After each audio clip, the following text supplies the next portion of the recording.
ध्रुव जी महाराज को 4 महीने के भजन से ठाकुर जी मिल गए, तो कई संतों ने तो कमंडल फेंक दिए, बोले हम यहाँ 1000 साल से बैठे, हम बाबड़े हैं, 100 साल हो गए, हम अपना घर बार छोड़ के बैठे हैं, हमको नहीं मिले। और वो राजा का बेटा, उसको 4 महीने में मिल गए ठाकुर जी।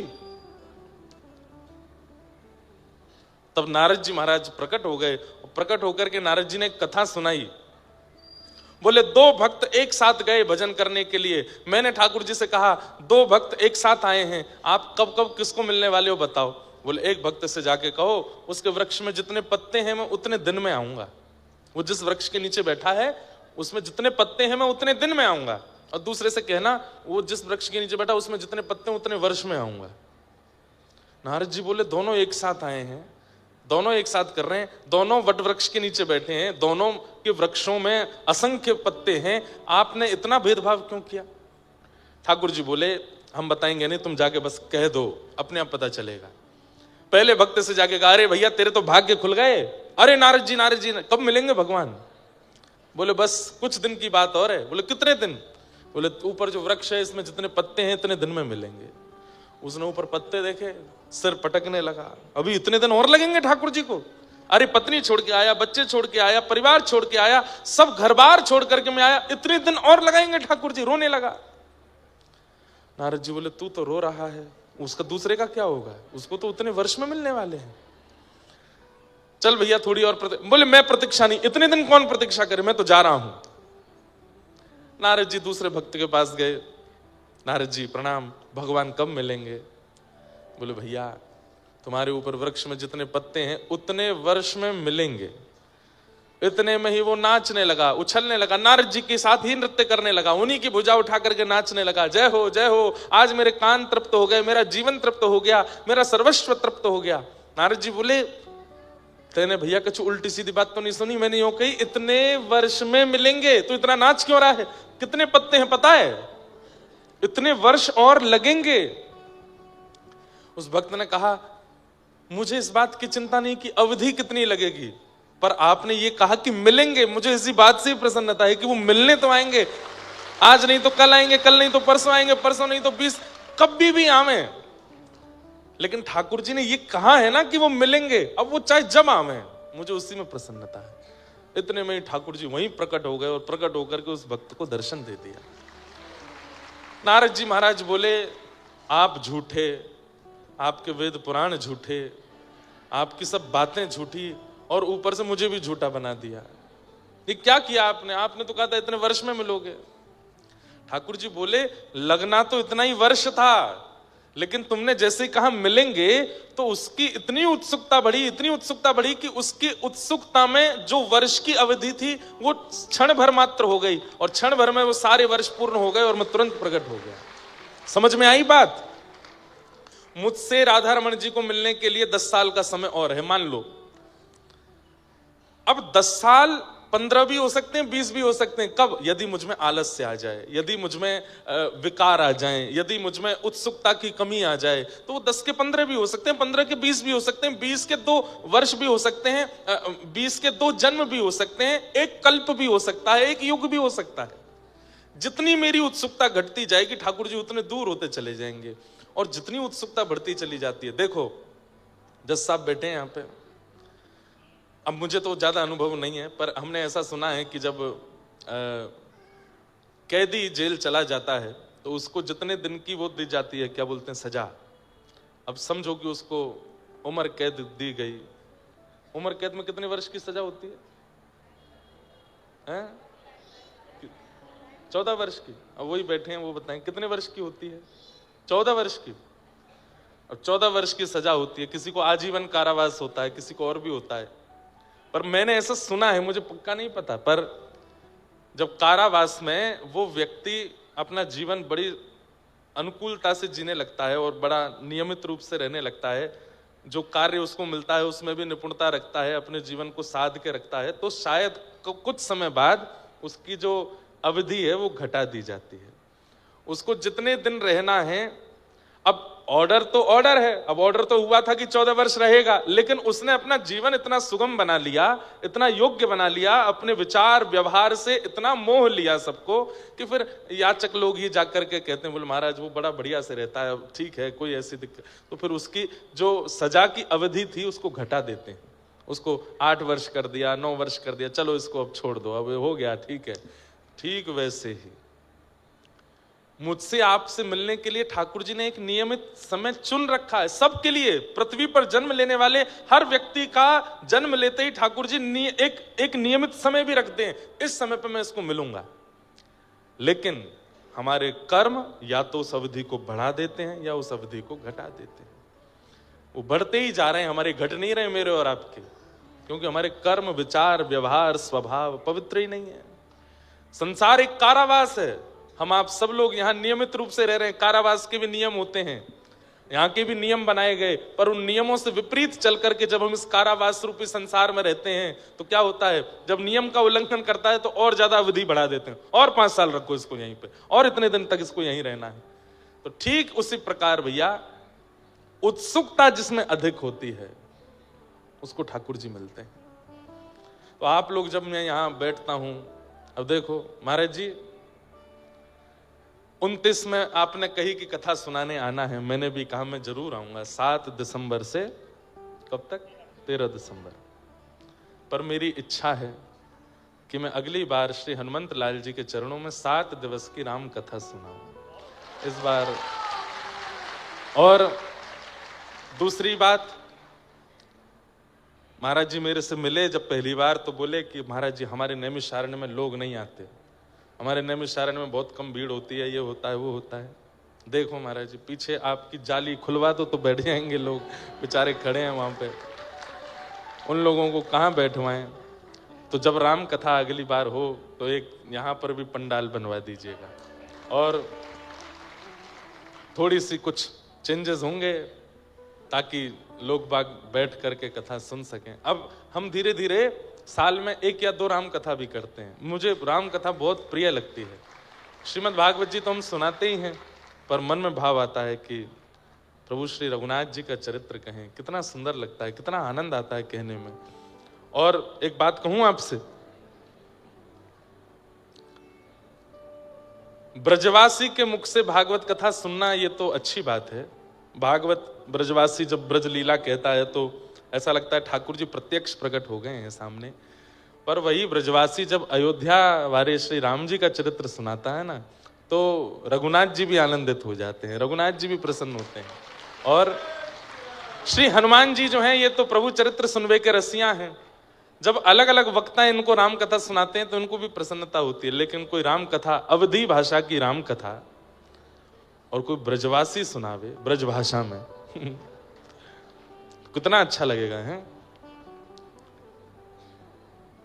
प्रभु श्री राम लक्ष्मण जी तो बोले हैं रे तो मेरी चिंता ना है न कहूं अभी ब्रजभाषा राम जी बोले कितने अद्भुत लगेंगे। शुद्ध हिंदी में बोलते हैं राम जी तो, लेकिन वो ब्रजवासी अगर उस भाव को सुनावे तो कितना आनंद आवे। तो इसलिए हम जहां जहां हमारी क्या बोलते हैं उसको दोबारा कथाएं होती हैं वहां हम या तो भक्तमाल जी सुनाते हैं या राम कथा सुनाते हैं। तो मन में भाव है कि 2029 में जब पुनः नैमिषारण्य आएंगे हनुमान जी के चरणों में, तब राम कथा सुनाएंगे और आनंद आएगा। बढ़िया तगड़ो जाड़ो पड़ेगो महाराज हैं, खूब जोर को जाड़ो पड़ रहा होगो, कोहरा हेरो होगो सवेरे सवेरे, और हम आप सब लोग सुबह सुबह कड़कड़ाते हुए आएंगे। कथा सुबह ही करूंगा हाँ दोपहर में नहीं, सुबह कथा करेंगे, फिर पूरे दिन हम अध्ययन करेंगे। भाई राम कथा तो पढ़नी पड़ती है, खूब आनंद सुख मिलता है। अभी तक हमने राम कथा में जो भी सत्र किए हैं वो भी विषय लेकर के किए हैं। जैसे एक बार राम कथा सोमनाथ में की थी तो वहां 9 दिन तक 9 पात्रों के विषय में कुछ कहा था, रामायण के 9 पात्रों को लेकर के कुछ कहा था। तो यहां पर भी जो कथा होगी उसमें भी हम 9 पात्र चुनेंगे, 7 दिन तक होगी, 9 पात्र चुनेंगे मानस जी के और उन पात्रों पर चर्चा करेंगे। उनमें से 7 तो होंगे सुपात्र और 2 होंगे कुपात्र तो 7 सुपात्र तो चुने ही लेंगे सब। अब उसमें लक्ष्मण जी भी हैं, भरत जी भी हैं।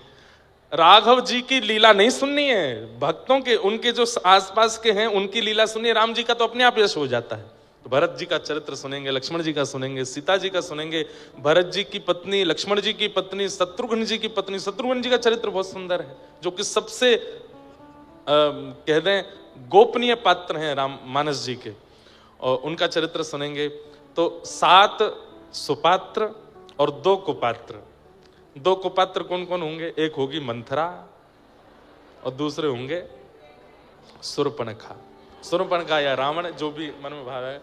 तो 2 कुपात्र 7 सुपात्र, उन पर फिर वहां 7 दिन की चर्चा करेंगे। अद्भुत आनंद आवेगा। अभी बहुत समय है।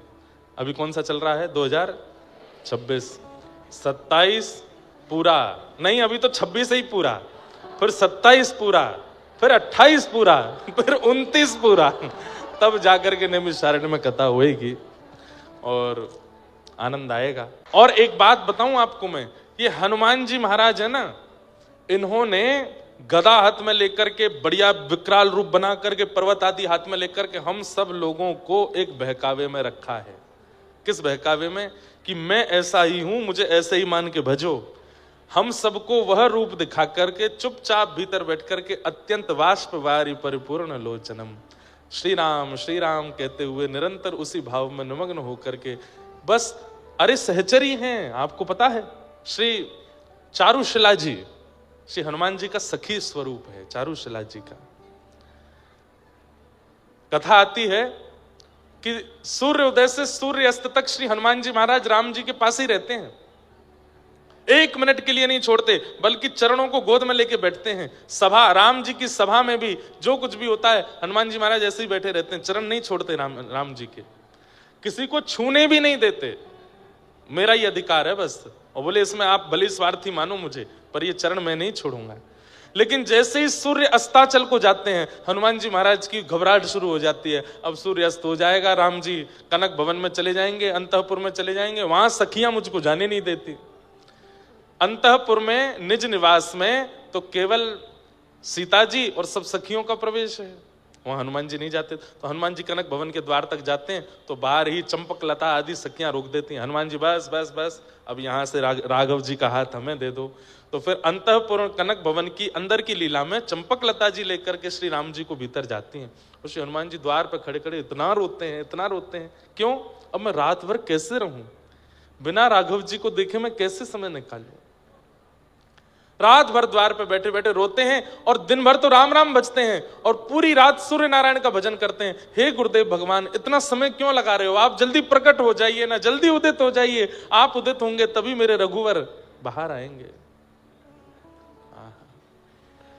सुबह सुबह जैसे ही सूर्योदय हुआ, राघव जी बाहर आए, देखा आंखें लाल हैं हनुमान जी की, इतना रोए हैं पूरी रात। राघव जी ने तुरंत हृदय से लगा, क्या हुआ, आप इतना रोए क्यों रात को? बोले प्रभु इसका कोई उपाय बताइए, मैं नहीं रह पाता हूं आपके बिना। मुझे रात भर इतनी बेचैनी होती है कि मुझे रात्रि की निशा, ये चंद्रमा प्रिय नहीं लगते। मैं नहीं रह पाऊंगा, मेरे लिए सोना उचित। मैं सोने के लिए नहीं आया हूं, मैं खाने पीने उठने बैठने के लिए नहीं आया, मैं केवल आपको निहारने के लिए आया हूं, आपको सुनने के लिए आया हूं।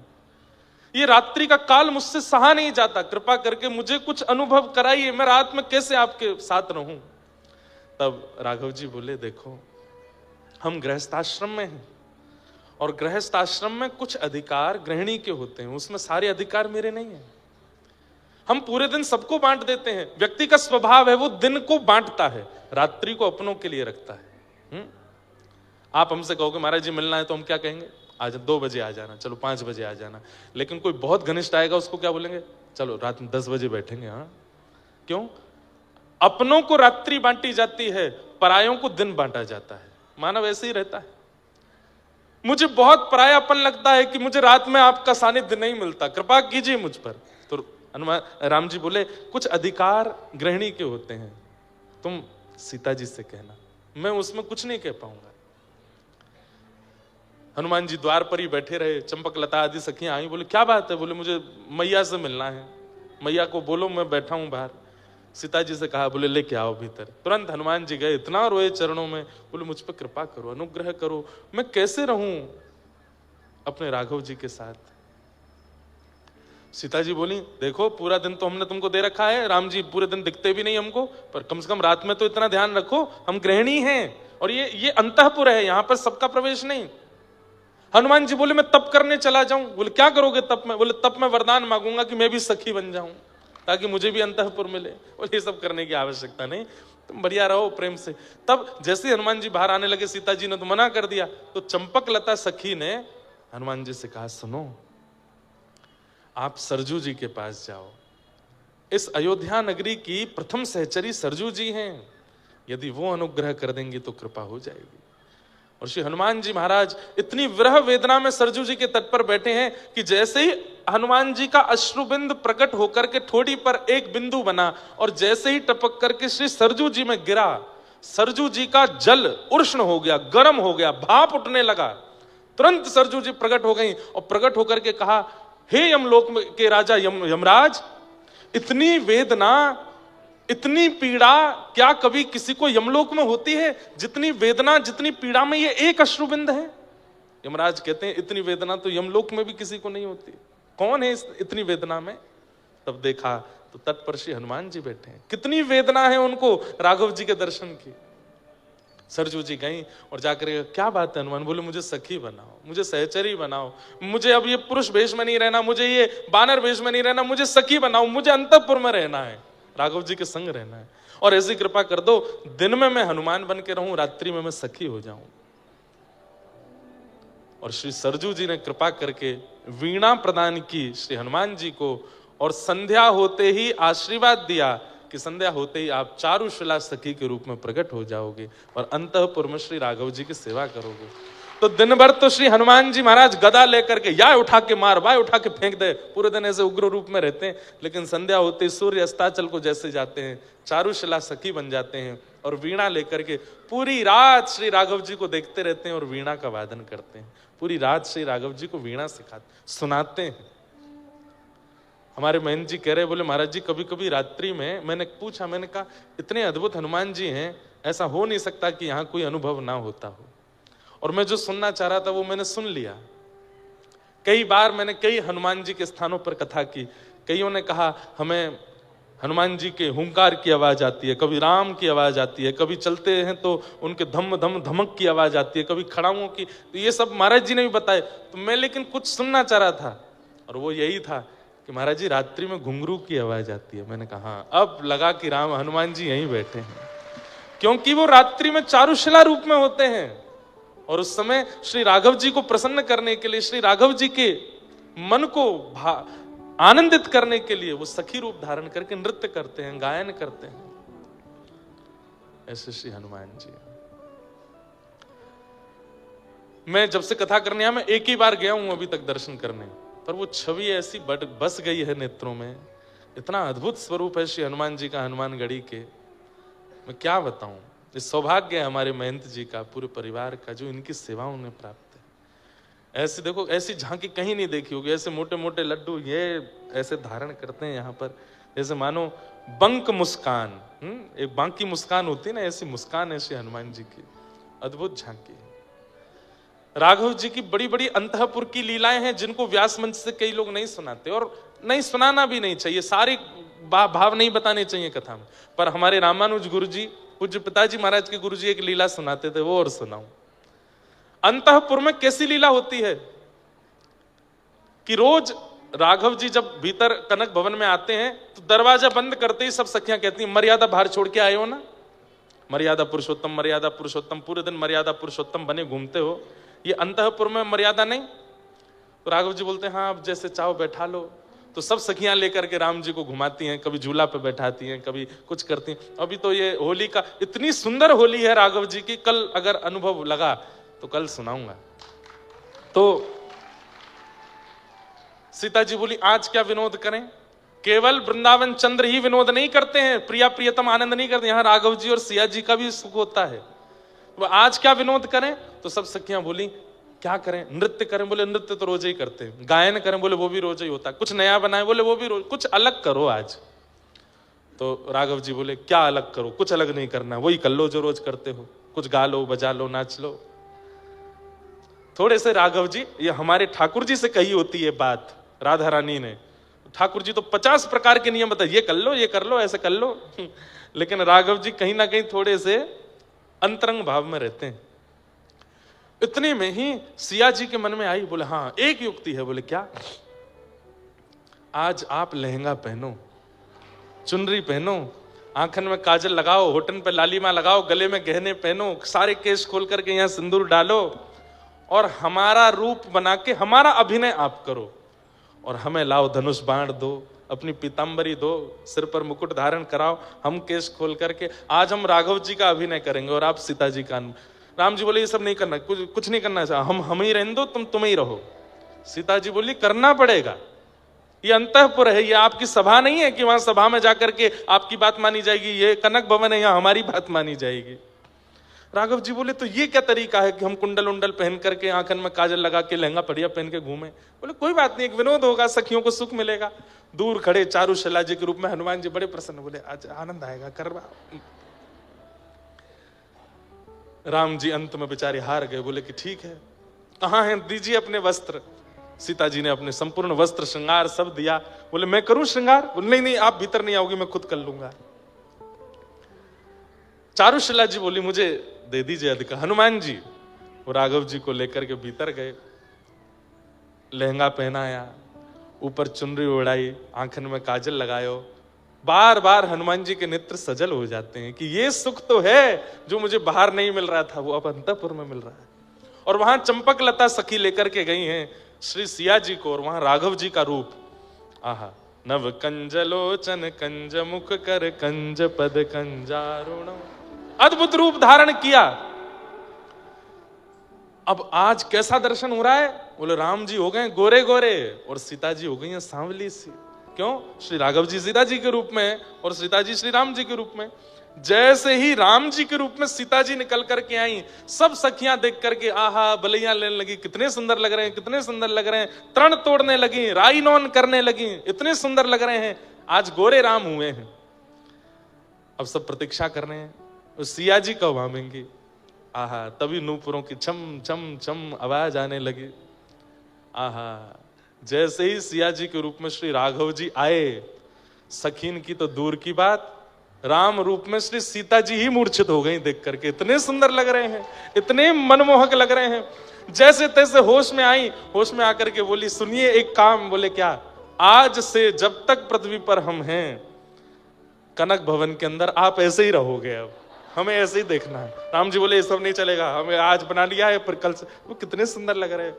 सखियों से कहा तुम सब जाओ, ये रूप देखूंगी तो केवल अकेली मैं। इतने सुंदर राम जी लग रहे हैं। सीता जी कभी बलैया लेती हैं, कभी आंखों का काजल लगाती हैं राम जी को, कभी राई नौन करती हैं, आरती उतारती हैं, इतने सुंदर लग रहे हैं श्री राघव जी। लेकिन एक विडंबना, क्या? वशिष्ठ मुनि जो यदुकुल के, रघुकुल के आचार्य हैं, वो पूरे दिन तो गुरु रूप में रहते हैं, लेकिन वो जानते हैं कि राघव जी साक्षात भगवान हैं, सीता जी साक्षात लक्ष्मी हैं, तो पूरे दिन तो वो गुरु रूप में रहते हैं, आशीर्वाद देते रहते हैं राम जी को। लेकिन संध्या होते ही वो सरजू जी के तट पे अपनी कुटिया में जाते हैं और तुरंत गुरु रूप त्याग करके एक साधक बन जाते हैं और श्री राघव जी के चरणों में बारंबार प्रणाम कर, मानसी सेवा करते हैं, राघव जी को चित्त में बुला के उनको प्रणाम करते हैं। लेकिन है भी तो वशिष्ठ मुनि। अब वशिष्ठ मुनि जैसे ही सरजू जी के तट पर बैठे, नेत्र बंद करके हृदय में राघव जी को प्रणाम करने के लिए जैसे ही उनका आवाहन किया, तो क्या देखते हैं? राम जी तो गोरे गोरे दिख रहे हैं और सीता जी सांवली सी दिख रही हैं। वशिष्ठ मुनि बोले ये क्या हो रहा है चित्त में? ये राम जी गोरे कैसे हो गए? ये श्याम वर्ण के ठाकुर जी गोरे क्यों दिख रहे हैं? तुरंत सरजू जी में स्नान किया, स्नान करके फिर से माला आदि करके फिर से नेत्र बंद करके जैसे ही मानसी बैठे, सिंहासन पर गोरे राम जी बैठे हैं, बगल में चुनरी ओढ़ के घूंघट करके सांवली सीता जी बैठी हैं। बोले ये क्या हो रहा है? कहीं ऐसा तो नहीं है, कोई संकेत है? कहीं मेरे शिष्य राम कहीं संकट में तो नहीं है? तुरंत कमंडल उठाया, पहुंच गए कनक भवन। अच्छा, गुरु जी को कोई रोक टोक नहीं है, कनक भवन में जाने से इनको कोई नहीं रोक सकता। रात्रि अर्धरात्रि का समय, तुरंत द्वार पर जाकर के सहचरियों को तुरंत दरवाजा खोलो, गुरु वशिष्ठ खड़े हैं द्वार पे। अब सखी बोली भीतर तो सब डामाडोल चल रहा है माहौल, गुरु जी रात में क्यों आ गए। एक सखी ने दूसरी को, दूसरी ने तीसरी को, ऐसे करके अंतःपुर खबर पहुंचवाई, राघव जी सावधान हो जाइए, गुरु वशिष्ठ आ रहे हैं। अब ये सुनकर के सीता जी राम जी के रूप में वो तो तुरंत उठ करके गई और तुरंत लहंगा आदि सब पहन करके आ गई। और राम जी के कभी केश में कुछ फंस गया, कभी कानन में कुछ फंस गया, कभी ये बोली ये क्या हो गया, गुरुजी आ गए द्वार पे, अब मैं जल्दी जल्दी वस्त्र कैसे उतारूं। सीता जी बोली जल्दी करो, गुरुजी आवे वारे हैं। अच्छा गुरुजी प्रतीक्षा नहीं करते, उनके लिए तो द्वार खुलता है सीधे। राम जी जल्दी जल्दी दौड़ करके गए, जल्दी वस्त्र आदि अपने बदल करके, केश आदि सब बांध करके, आंखन को काजल वाजल सब बिल्कुल व्यवस्थित करके, जो भी मुख पर श्रृंगार था सब बिल्कुल हटा करके, मुंह धो धा करके आए करके तुरंत बैठे। इतने में द्वार खुला, गुरु वशिष्ठ आए। दोनों युगल ने प्रणाम किया, गुरुदेव प्रणाम। गुरु वशिष्ठ ने देखा सीता जी गोरी हैं, राम जी सांवले हैं, तो बोले फिर मेरे मन में इतना वो क्यों हो रहा था। राम जी बोले गुरुदेव बड़े संकोच में रहते हैं राम जी। और गुरुदेव कोई कार्य था? नहीं नहीं कार्य तो कुछ नहीं था, बस कुछ था। आप दोनों ठीक हैं? बोले हाँ बिल्कुल ठीक है। कोई कष्ट तो नहीं है ना? मैं गुरु हूं, मुझे बता दीजिए। बोले नहीं गुरुदेव कोई कष्ट नहीं। अच्छा ठीक है, तो मैं चलूं फिर, प्रणाम, कल मिलते हैं सुबह। बोले हाँ गुरुदेव ठीक है। जैसे ही घूम करके जाने लगे वशिष्ठ जी फिर रुके, फिर दोबारा मुड़े, राम जी के थोड़े पास गए, यहां से केश हटा करके देखे तो बीच में मांग भरी पड़ी है। राघव ये क्या? अब तो राम जी पूरे ठंडे पड़ गए ऊपर से नीचे। नहीं नहीं गुरुदेव कुछ नहीं कुछ नहीं कुछ ऐसे। गुरुदेव वो आज वो हनुमान जी ने कुछ डाल दिया था, चारुशिला जी के रूप में हनुमान जी खड़े बोले मैंने कब डाला। वशिष्ठ जी जैसे ही सिया जी की ओर दे, सीता जी कभी देखती नहीं है, नीची नजर रखती हैं, लेकिन आज नजर उठा के वशिष्ठ जी को देखा है और नेत्रों में ही समझा दिया। बोले अंतःपुर की लीला है, आप क्यों आ गए बीच में। तुरंत वशिष्ठ जी समझ गए। अच्छा अच्छा अच्छा राघव सुनो। बोले हाँ अब तुम विश्राम करो, सुबह मिलते हैं। वशिष्ठ जी तो गए, राम जी इतने संकोच में चद्दर लई और श्रृंगार घर में जाके ओढ़ करके बैठ गए। 3 दिन तक ऐसे ही बैठे रहे, ना किसी से मिले ना किसी से, इतने संकोच में आ गए। बोले गुरु जी ने मुझे इस रूप में देख लिया। यहाँ पे दशरथ जी मनाने आए, कौशल्या मैया मनाने आई, केकई मनाने आई, सब मनाने के लिए आ गए, लेकिन राम जी माने नहीं। तब पूछा, बोले क्या हुआ था? बोले गुरु जी जब से आके गए तब से ऐसे ही हैं। तो फिर गुरु वशिष्ठ जी से कहा कि आप जाके राम जी से, तो फिर पुनः गुरु वशिष्ठ जब आए, हल्ला हुआ गुरु वशिष्ठ आ रहे हैं। राम जी ने फिर चद्दर हटाई, फिर बाहर आ गए। गुरु वशिष्ठ आके बोले क्या बात है, आप 2 दिन से चद्दर में रजाई में घुसे क्यों बैठे हो, इतना संकोच क्यों? नहीं गुरुदेव कुछ नहीं। कान के पास जाके वशिष्ठ ऋषि बोले हम सब जानते हैं ये अंतःपुर की लीला, हम किसी से नहीं कहेंगे, आप बिल्कुल निश्चिंत रहो, किसी को नहीं बताएंगे। अब गुरु वशिष्ठ ने कितनी छुपाई बात कि आज हम मंच से आपको सुना रहे हैं। आज पूरी दुनिया सुन रही है, तो सोच लो गुरु वशिष्ठ ने कितनी छुपाई होगी। लेकिन श्री हनुमान जी महाराज, ये बंधुओं ये बड़ी अंतरंग लीलाएं हैं ठाकुर जी की। हमारे पूज्य पिताजी के गुरुदेव श्री रामानुज गुरु जी इस कथा को सुनाते थे। आज पता नहीं क्यों श्री हनुमान जी सुबह से ही ऐसे रस में भीगे भीगे से दिख रहे हैं, तो ये सब भाव प्रकट कराए हैं। अनंत बलवंत श्री हनुमान जी महाराज की। तो उनका जो बल दिख रहा है ना, वो तो केवल हम लोगों को बहकाने के लिए कि तुम भैया यहीं तक ही सीमित रहना, मुझसे बल आदि ही मांगना। वास्तव में श्री हनुमान जी से तो प्रेम लक्षणा भक्ति मांगो, क्योंकि अंतःकरण में तो वही रस है, वही प्रेम है, वही भाव है श्री हनुमान जी के। अब मेरे को कथाएं तो इतनी याद आ जाती हैं। कृष्ण लीला में जो वंशी है ना, कल्याण अंक में मैंने पढ़ा था, वो श्री हनुमान जी महाराज है, हनुमान जी ही हैं। राम जी ने भरत जी से पूछा कि हनुमान ने हमारी इतनी सहायता करी कि हमें ऋण जैसा लगता है अपने ऊपर, उसके ऋण से हम कैसे ऋण हों। तब भरत जी महाराज बोले अब ये इसका उत्तर मुझ पे तो नहीं है। तब बोले तुम जब संशय में आते हो तो क्या करते हो? बोले मेरे पास तो आपकी पादुका है, मैं आपकी पादुकाओं से संशय का समाधान पूछता हूं। तो राम जी ने अपनी ही पादुकाओं से पूछा। आपने 14 वर्ष तक अयोध्या का पालन किया है, आप हमसे पूर्ववर्ती राजा हैं दोनों, हमारी शंका का समाधान करो, श्री हनुमान जी महाराज के ऋण से उऋण कैसे हुआ जाए। तब प्रभु श्री राम जी की पादुकाओं ने आज्ञा करके कहा कि महाराज एक ही तरीका है। बोले क्या? हनुमान जी दंडक वन में संतों को आश्वासन देकर के आए हैं कि उन संतों को आप द्वापर युग में कृष्ण रूप में मिलेंगे और वे सब संत गोपी बनकर के आएंगे। दंडक वन में जिन जिन संतों से राम जी नहीं मिल पाए थे, सबकी सुध लेने हनुमान जी गए। तब सब ने रोते हुए कहा, हमको राम जी क्यों नहीं मिले? तब हनुमान जी ने सबको आश्वासन दिया, आप सब लोग चिंता मत करो, द्वापर में ये कृष्ण बन के आएंगे और आप सब ही ब्रज की गोपी बन के आओगे, ठाकुर जी आपको मिलेंगे।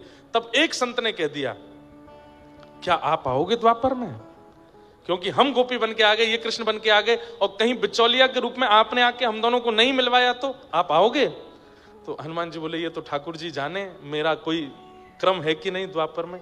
तो पादुकाओं ने आज राम जी को बताया, बोले कि हनुमान जी चिंता में हैं कि द्वापर में मुझे आना है कि नहीं, और वहां संतों को वो वचन दे करके आए कि वो उनको गोपी रूप में कृष्ण से मिलवाएंगे। तो इसलिए द्वापर में आप जब कृष्ण बनेंगे, आपके अधर पर विराजने वाली जो वंशी है वो महादेव का अवतार, और महादेव के रुद्रों में ही श्री हनुमान जी हैं। तो हनुमान जी ही वंशी के रूप में आपके अधर पर बैठेंगे, और जब आप प्राण पिरोएंगे तब उन सब गोपियों को खींच करके आपके समीप लाने का कार्य इन्हीं का होगा।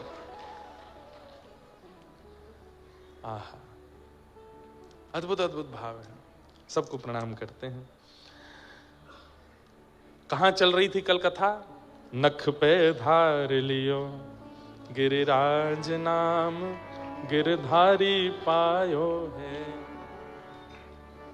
सुरपति पूजा मेट कृष्ण गिरिराज पुजायो है। ओ सुरपति पूजा मेट कृष्ण, ये हमारी ब्रज की रसियां हैं। अभी होली के दिन चल रहे हैं, केवल होली में रसिया नहीं गवते, सारी लीला रसिया में है। ये रसिया है, गाइए हमारे साथ। सुरपति पूजा मेट कृष्ण गिरिराज पुजायो है, सुरपति पूजा मेट कृष्ण गिरिराज पुजायो। ओ 1.25 मण सामग्री को भोग लगायो है, 1.25 मण सामग्री को भोग लगायो। हे नख पे धार लियो गिरिराज नाम गिरधारी पायो है, नख पे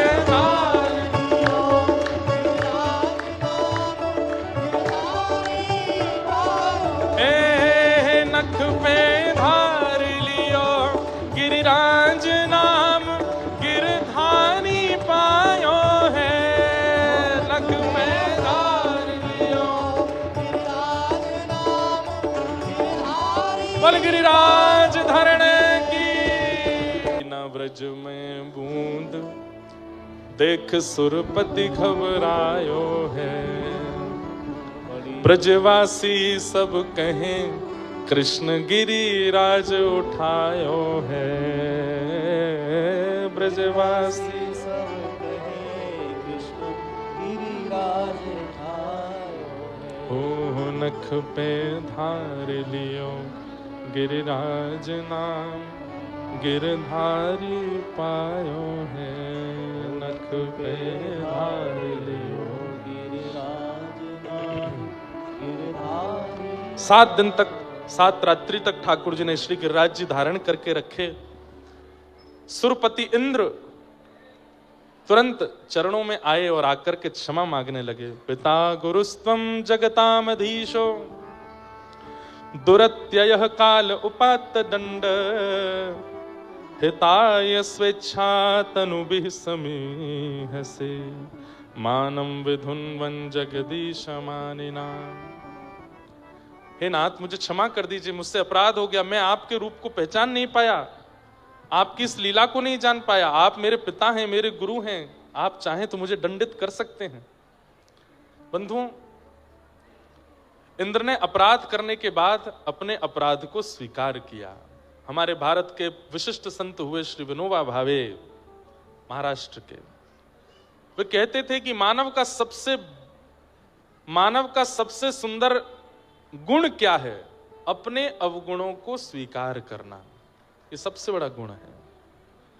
कभी आप आजकल के युवाओं को, कभी कभी मुझे लगता है कि हम कथा के अलावा कुछ सत्र किया करें, केवल युवाओं को कुछ समझाने बताने के लिए। कभी अवसर मिले श्री विनोबा भावे जी के ग्रंथों को मंगाइए और उनको पढ़िए। हमारी व्यासपीठ पर बैठने में और हमारे स्वयं के जीवन में बहुत कुछ श्री विनोबा भावे जी की कृपा से है। उनको बहुत पढ़ा मैंने। उनके कई विषय राष्ट्रवाद के लिए भी हैं, पर मानव उत्थान के लिए, और क्योंकि वे गीता के ही भावों को पढ़ते रहते थे। महात्मा गांधी भी उनके पास जाते थे। बहुत सुंदर उनके छोटे छोटे प्रसंग इतने अच्छे हैं, छोटी छोटी बातें इतनी अद्भुत हैं। अब कितनी अच्छी बात है। मानव का सबसे बड़ा गुण क्या है? बोले अपने अवगुणों को स्वीकार करना, ये सबसे बड़ा गुण है। और मानव का सबसे बड़ा अवगुण क्या है? बोले अपने अवगुणों को स्वीकार ना करना, अपने आप को बहुत गुणवान मानना, ये सबसे बड़ा अवगुण है। बंधुओं, व्यक्ति शीशा दिखता है तो शीशे में, शरीर में या मुखमंडल पर जो कमी होती है शीशा दिखा देता है, और उस कमी को आप ठीक कर लेते हो। कोई बाल आगे आ रहा है तो ठीक कर लोगे, आंखों के ऊपर कुछ हो रहा है तो वहां ठीक कर लोगे, नाक टेढ़ी मेढ़ी हो रही है तो सीधी कर लोगे, गहने इधर उधर हो रहे हैं तो उसको व्यवस्थित कर लोगे, कपड़ा कुछ ऊपर नीचे है तो ठीक कर लोगे। ठीक वैसे ही बंधुओं, व्यक्ति प्रत्येक दिन अपने अवगुणों को, अपने अवगुण रूपी दर्पण को देखे। मुझ में क्या क्या अवगुण है? क्रोध है, लोभ है, ईर्ष्या है, अभिनिवेश है, ये है, जो भी आपके अवगुण हैं, नित्य उसको यदि आप स्वीकार कर, तो मुझ में ये अवगुण है, तो यह स्वीकारीकरण आधे अवगुण को नष्ट कर देगा। व्यक्ति अस्वीकार करता है, इसलिए वह अवगुण बढ़ता रहता है, बढ़ता रहता है। आज इंद्र ने आकर के भगवान के सामने तुरंत स्वीकार किया कि मैंने गलती की, मैंने अपराध किया। अच्छा, एक बात होती है कि गलती स्वीकार करना, अपराध स्वीकार करना। गलती और अपराध स्वीकार करने मात्र से काम नहीं चलेगा। वो जो किया है उसका दंड भी स्वीकार कीजिए और उसके लिए प्रायश्चित्त भी कीजिए। केवल स्वीकारीकरण से काम नहीं चलेगा। इसके लिए उचित जो दंड मुझे मिलना चाहिए वो मिलना दीजिए मुझे, और इसका जो प्रायश्चित हो मैं वो भी करूंगा। तब जाकर के आप अपने अपराध से विमुक्त हो पाओगे। लेकिन हमारा आपका स्वभाव कैसा है कि हम अपने अपराधों को सदा नजरअंदाज करते रहते हैं, अपने दोषों को सदा नजरअंदाज करते रहते हैं। इसलिए वो दोष अंतिम समय तक चित्त में रहते हैं, और एक समय आयु हो जाने के बाद तो वो दोष इतना प्रगाढ़ हो जाता है, आपके मुंह पे दिखने लगता है, आपके मुख मंडल पर उसकी झांकी आ जाती है कई बार। और एक बात बोले, व्यक्ति का चेहरा सब कुछ बता देता है। उसके मुखमंडल की कांति, उसके आंखों का घूमना, उसकी नाक, उसके बोलने का ढंग, उसके होठों का चयन, उसका हंसना, बैठना, बोलना, सब बता देता है कि इसमें दोष है कि नहीं। तो कम से कम दोष युवाओं के लिए इतनी बड़ी सुयोग्यता है कि वो अपने अभी इसी उम्र में अपने दोषों को नष्ट कर सकते हैं। यदि रखेंगे अपने अंदर तो कुछ समय बाद चेहरे पर दिखने लगेगा। लोभी व्यक्ति का चेहरा दिखा देता है कि वो लोभी है, क्रोधी का चेहरा दिखा देता है कि वो क्रोधी है, ईर्ष्यालु व्यक्ति की आंखें बता देती कि वो ईर्ष्यालु है, कामी व्यक्ति का मुखमंडल बता देता है, बोलने के शब्द बता देते हैं कि वो कामी है। सब कुछ आपके आवरण में दिखने लगता है। आवरण में वो दोष आवे उससे पहले पहले उस दोष को नष्ट कर दीजिए। और दोष को नष्ट करने का एक ही तरीका है, उसको स्वीकार कीजिए, और स्वीकार करके नित्य बस चिंतन कीजिए कि मुझ में ये दोष है, इसकी निवृत्ति कैसे हो ये मुझे बताओ, तभी वो दोष जाएगा। तो इंद्र ने आकर के कहा कि नाथ, मैंने अपराध किया, आप मुझे दंड दीजिए, इसके लिए उचित दंड क्या है मुझे दीजिए। भगवान बोले, दंड की आवश्यकता नहीं, तुमने कुछ बुरा नहीं किया। हाँ, अपराध तो किया, पर तुम्हारी करनी से एक बहुत अच्छा काम हो गया। बोले क्या? जो दूर दूर भटके ब्रजवासी थे वो सब भी मेरे समीप आ गए, एक गिरिराज छत्र के नीचे सब मेरे समीप चरणाश्रित हो गए, इसलिए मैं तुमसे ज्यादा नाराज नहीं हूं। बस आइंदा से अभिमान रहित होकर के इंद्र अपनी पदवी का पालन करना, चलो जाओ। भगवान ने क्षमा कर दिया। क्षमा बड़े न को चाहिए है? बड़ों का स्वभाव क्या है? क्षमा कर देते हैं। पर कई अपराध अक्षम्य होते हैं, वहां क्षमा करना अपराध होता है। जैसे छोटा बालक अगर कुछ गलती कर रहा है, माता पिता यदि नजरअंदाज करते रहे, क्षमा करते हैं, छोड़ो छोड़ो छोड़ो, तो एक समय आने पर वो अपराध इतना बड़ा हो जाएगा कि फिर कुछ नहीं कर पाओगे आप। इसलिए छोटे बच्चे कोई गलती करते हैं तो माता पिता को टोक देना चाहिए, रोक देना चाहिए, थोड़ा डांट देना चाहिए। शास्त्र आज्ञा करते हैं, लालयत 5 वर्षाणि 10 वर्षाणि ताड़येत प्राप्ते तु 16 वर्षे पुत्रम मित्र वदाचरेत। 5 वर्ष तक बालकों को डांटना नहीं चाहिए, लेकिन जैसे ही बालक 6 वर्ष का हो जाए तो फिर 15 वर्ष तक ज्यादा लाड़ प्यार नहीं करना चाहिए। लेकिन जैसे ही बालक 16 वर्ष का हो जाए तो उसके साथ मित्रता कर लेनी चाहिए। आप पिता हो, माँ हो, ताऊ जी हो, ताई जी हो, चाचा हो, चाची हो, ये भुला करके उसके प्रति मित्र भाव रखो। आजकल के युवा क्या करते हैं, जो बात माता पिता को भी नहीं बता सकते वो अपने मित्र को बता देते हैं। मित्र में ऐसी कौन सी चिंबक है, उससे कह देते हैं। और घर में जिनके संग रहे, जिन्होंने पाल पोस के बड़ा, उनको नहीं बताते। क्यों? क्योंकि उन लोगों ने इतना अधिकार नहीं दे रखा, उन लोगों ने इतने दायरे बना दिए कि वो बालक उस तक पहुंचने में घबराता है, वो मित्र के साथ में बैठ जाता है, बता देता है। इसलिए हमारे शास्त्रों ने कहा कि 16 वर्ष के बाद बालकों के साथ तेजी से पेश मत आइए, उनके साथ मित्रता कर लीजिए और उनके सबसे अच्छे मित्र आप बन जाइए, ताकि वो आपसे कुछ ना छुपावें, सब कह दें। और यदि वो कोई बात कह भी दें और ऐसी बात कह दें जो अस्वीकार्य हो, जिसको आप स्वीकार नहीं कर सकते, तो उनके सामने रिएक्ट मत कीजिए, पीछे से जाकर के उसका कुछ तोड़ ढूंढिए। भाई, किसी के जीवन को बनाना इतना आसान नहीं होता है, बहुत लगना पड़ता है। माता पिता की तपस्या होती है बालक के जन्म से लेकर 16 वर्ष की आयु तक उसको निर्माण करना। आप लोगों को अगर अनुकूलता लगे तो जो बीच में बैठे हैं, इधर बैठे उधर, थोड़े थोड़े नेक आगे खिसक आओ, नेक आगे आ जाओ, तो थोड़े जगह बन जाएगी। पीछे जो लोग बेचारे खड़े हैं, परेशान हो रहे हैं, उनको भी जगह बैठने को मिल जाएगी, ऐसी हमको आज्ञा हुई है। थोड़े थोड़े आगे आ जाओ। आप एक एक व्यक्ति 1-1 इंच भी आगे आओगे तो कम से कम आपके पीछे से जो स्थान बचेगा उसमें ऐसे उठ के हल्ला करके नहीं, बैठे बैठे करो, बैठे बैठे सब लोग थोड़े थोड़े आगे आ जाओ।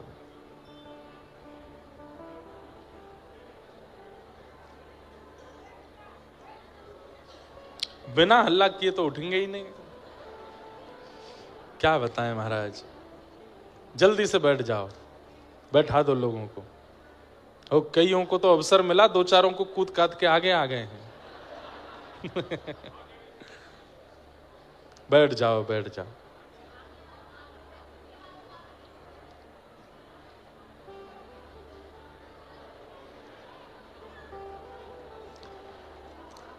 कितनी शांति थी थोड़ी देर पहले। बैठ जाओ, बैठ जाओ। चलो अब जो जहां खिसक गए बस ठीक है, जगह मिल जाए ठीक। बाकी जिन लोगों को जगह नहीं मिल रही, खड़े हैं, एक दिन की कथा और बची है, कल जल्दी आके अपना स्थान ले लेना। और क्या करें।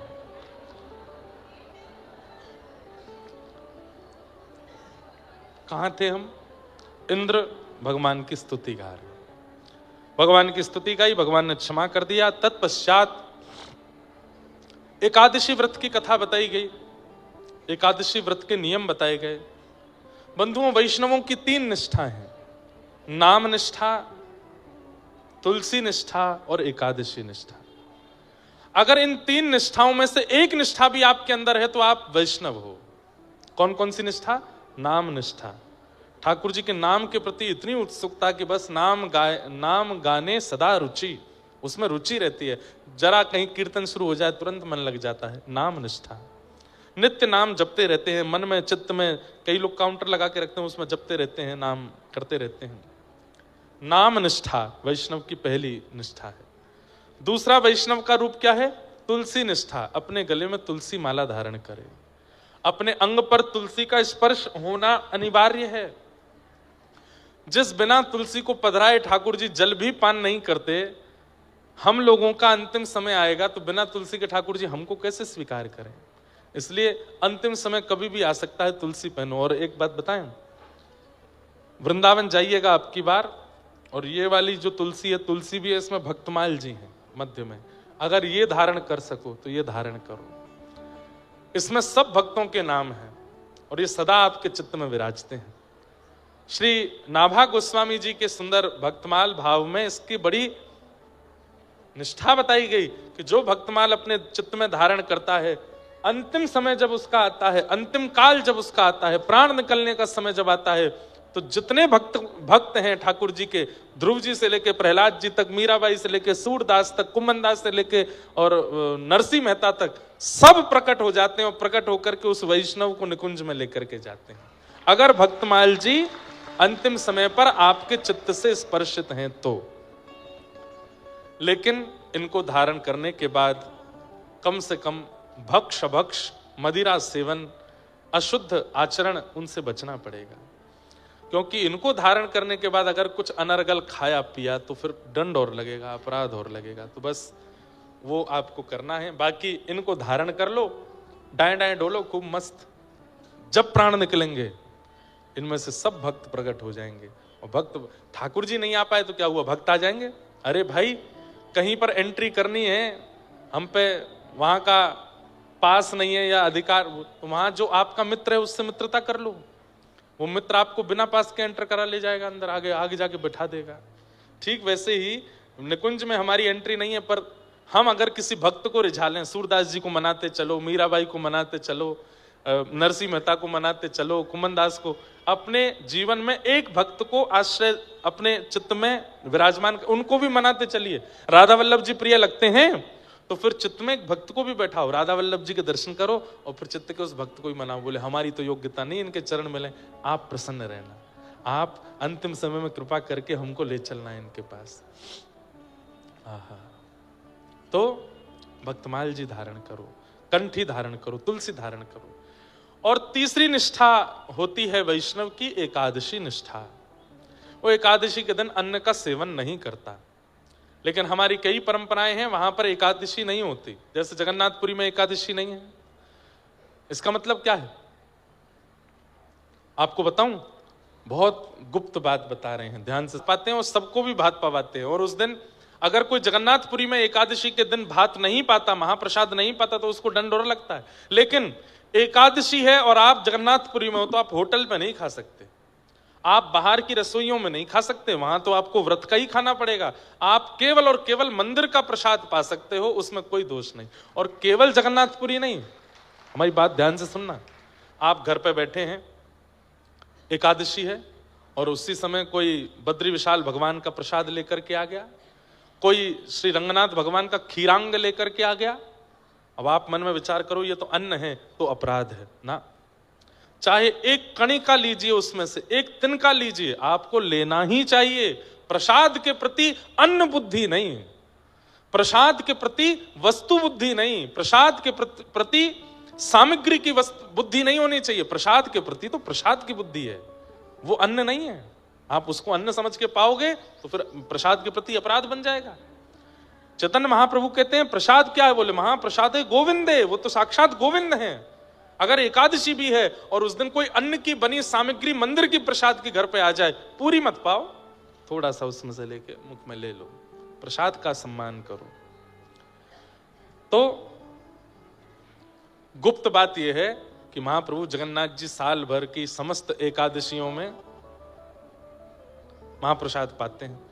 लेकिन जैसे ही स्नान पूर्णिमा आती है, स्नान पूर्णिमा के बाद 15 दिन जो मंदिर बंद रहता है रथ यात्रा तक, उतने दिन महाप्रभु जगन्नाथ जी अन्न सेवन नहीं करते। तो इसका मतलब क्या है, साल भर की सबरी एकादशी एक बार में कर लेते हैं जगन्नाथ जी, सबरी एकादशी कर लेते हैं। तो इसका मतलब क्या है, यदि आप एकादशी जगन्नाथपुरी में करके आए हैं तो वहां महाप्रसाद पाइए, जो एकादशी करते हैं उनके लिए बात है। लेकिन जैसे ही लौट करके आप वापस अपने नगर स्थान पर आ जाते हैं, तो अगली एकादशी जब आवे तो उस एकादशी पर एक नहीं 2 व्रत कीजिए। कैसे, एक तो अन्न का व्रत हो गया, दूसरा मौन व्रत हो गया, मौन भी कीजिए, मौन भी रहिए, एकादशी के दिन बोलना नहीं है, और सूर्यास्त तक मौन रहिए। ये 2 व्रत ये तभी कर सकते हो आप, ये 2 स्थिति में किया जा सकता है। वैसे कोई आवश्यकता नहीं है इसकी, जगन्नाथपुरी में महाप्रसाद पाए तो वो एकादशी ही मानी जाती है, पर फिर भी कई लोगों के मन में बहम होता है, हमने अन्न पाया, ये पाया। पहली बात तो अन्न बुद्धि नहीं, महाप्रसाद पाया। दूसरी बात, आपकी बहुत निष्ठा है कि नहीं हमने एकादशी एक नहीं हो पाई, हमसे व्रत नहीं कर पाए, तो अगली एकादशी पर 2 एकादशी करो, अन्न की भी व्रत करो, मौन का भी व्रत करो। या फिर ये नियम आप तब पालन कर सकते हो जब एकादशी आपकी पूर्व की कोई छूट जाए, जैसे यात्रा में होने के कारण, घर में कोई घटना हो गई उसके कारण, या फिर घर में कोई ऐसी बात थी, या कुछ आप अस्वस्थ थे, हॉस्पिटलाइज्ड थे, या कुछ भी था जिसके कारण आपकी एकादशी छूटी, तो अगली एकादशी पर उसकी भरपाई करो। अब जैसे मान लो आपकी 3-4 एकादशी छूट गई, तो 3-4 एकादशियों में अन्न व्रत और मौन व्रत दोनों करो, ताकि उसकी पूर्व की छुट्टी हुई की भी भरपाई होगी। पर एकादशी करनी चाहिए। श्री तुकाराम जी महाराज, नहीं श्री नामदेव जी महाराज एकादशी के प्रति इतनी निष्ठा रखते थे, वो स्वयं तो पाते ही नहीं थे, और किसी को खाते हुए देखते थे तो जाके दंडवत चरणों में गिर जाते, बोले तेरे हाथ जोड़ू भैया, आज एकादशी अन्न मत पाओ, अन्न मत पाओ। क्यों? एकादशी के दिन अन्न में पाप का निवास होता है। अच्छा, अब ये थोड़ी इस बात को समझिएगा, उससे होता क्या है, एकादशी के दिन अन्न खाने से पाप लगता नहीं है, तो आप पूर्व में गंगा स्नान करके जिस पाप को नष्ट करके आ चुके हैं गंगा में, वो पाप पुनर्जागृत हो जाता है एकादशी के दिन अन्न खाने से। पूर्व के किए हुए पाप जो प्रायश्चित्तों से, नदी स्नान से, देवलोक भ्रमण से, ब्राह्मणों के आशीर्वाद से जो नष्ट हो चुके हैं, एकादशी के दिन अन्न सेवन करने से वो पुनर्जागृत हो जाते हैं। तो क्या करें? नहीं पाना चाहिए, अन्न नहीं पाना चाहिए। तो श्री नामदेव जी महाराज किसी को एकादशी स्वयं भी करते थे, किसी को खाने भी नहीं देते थे। और तो और एकादशी के दिन नामदेव जी अपने मोहल्ले में डोलते थे, घरों में जाके खिड़की खोल खोल के देखते थे कोई अन्न तो नहीं खा रहा।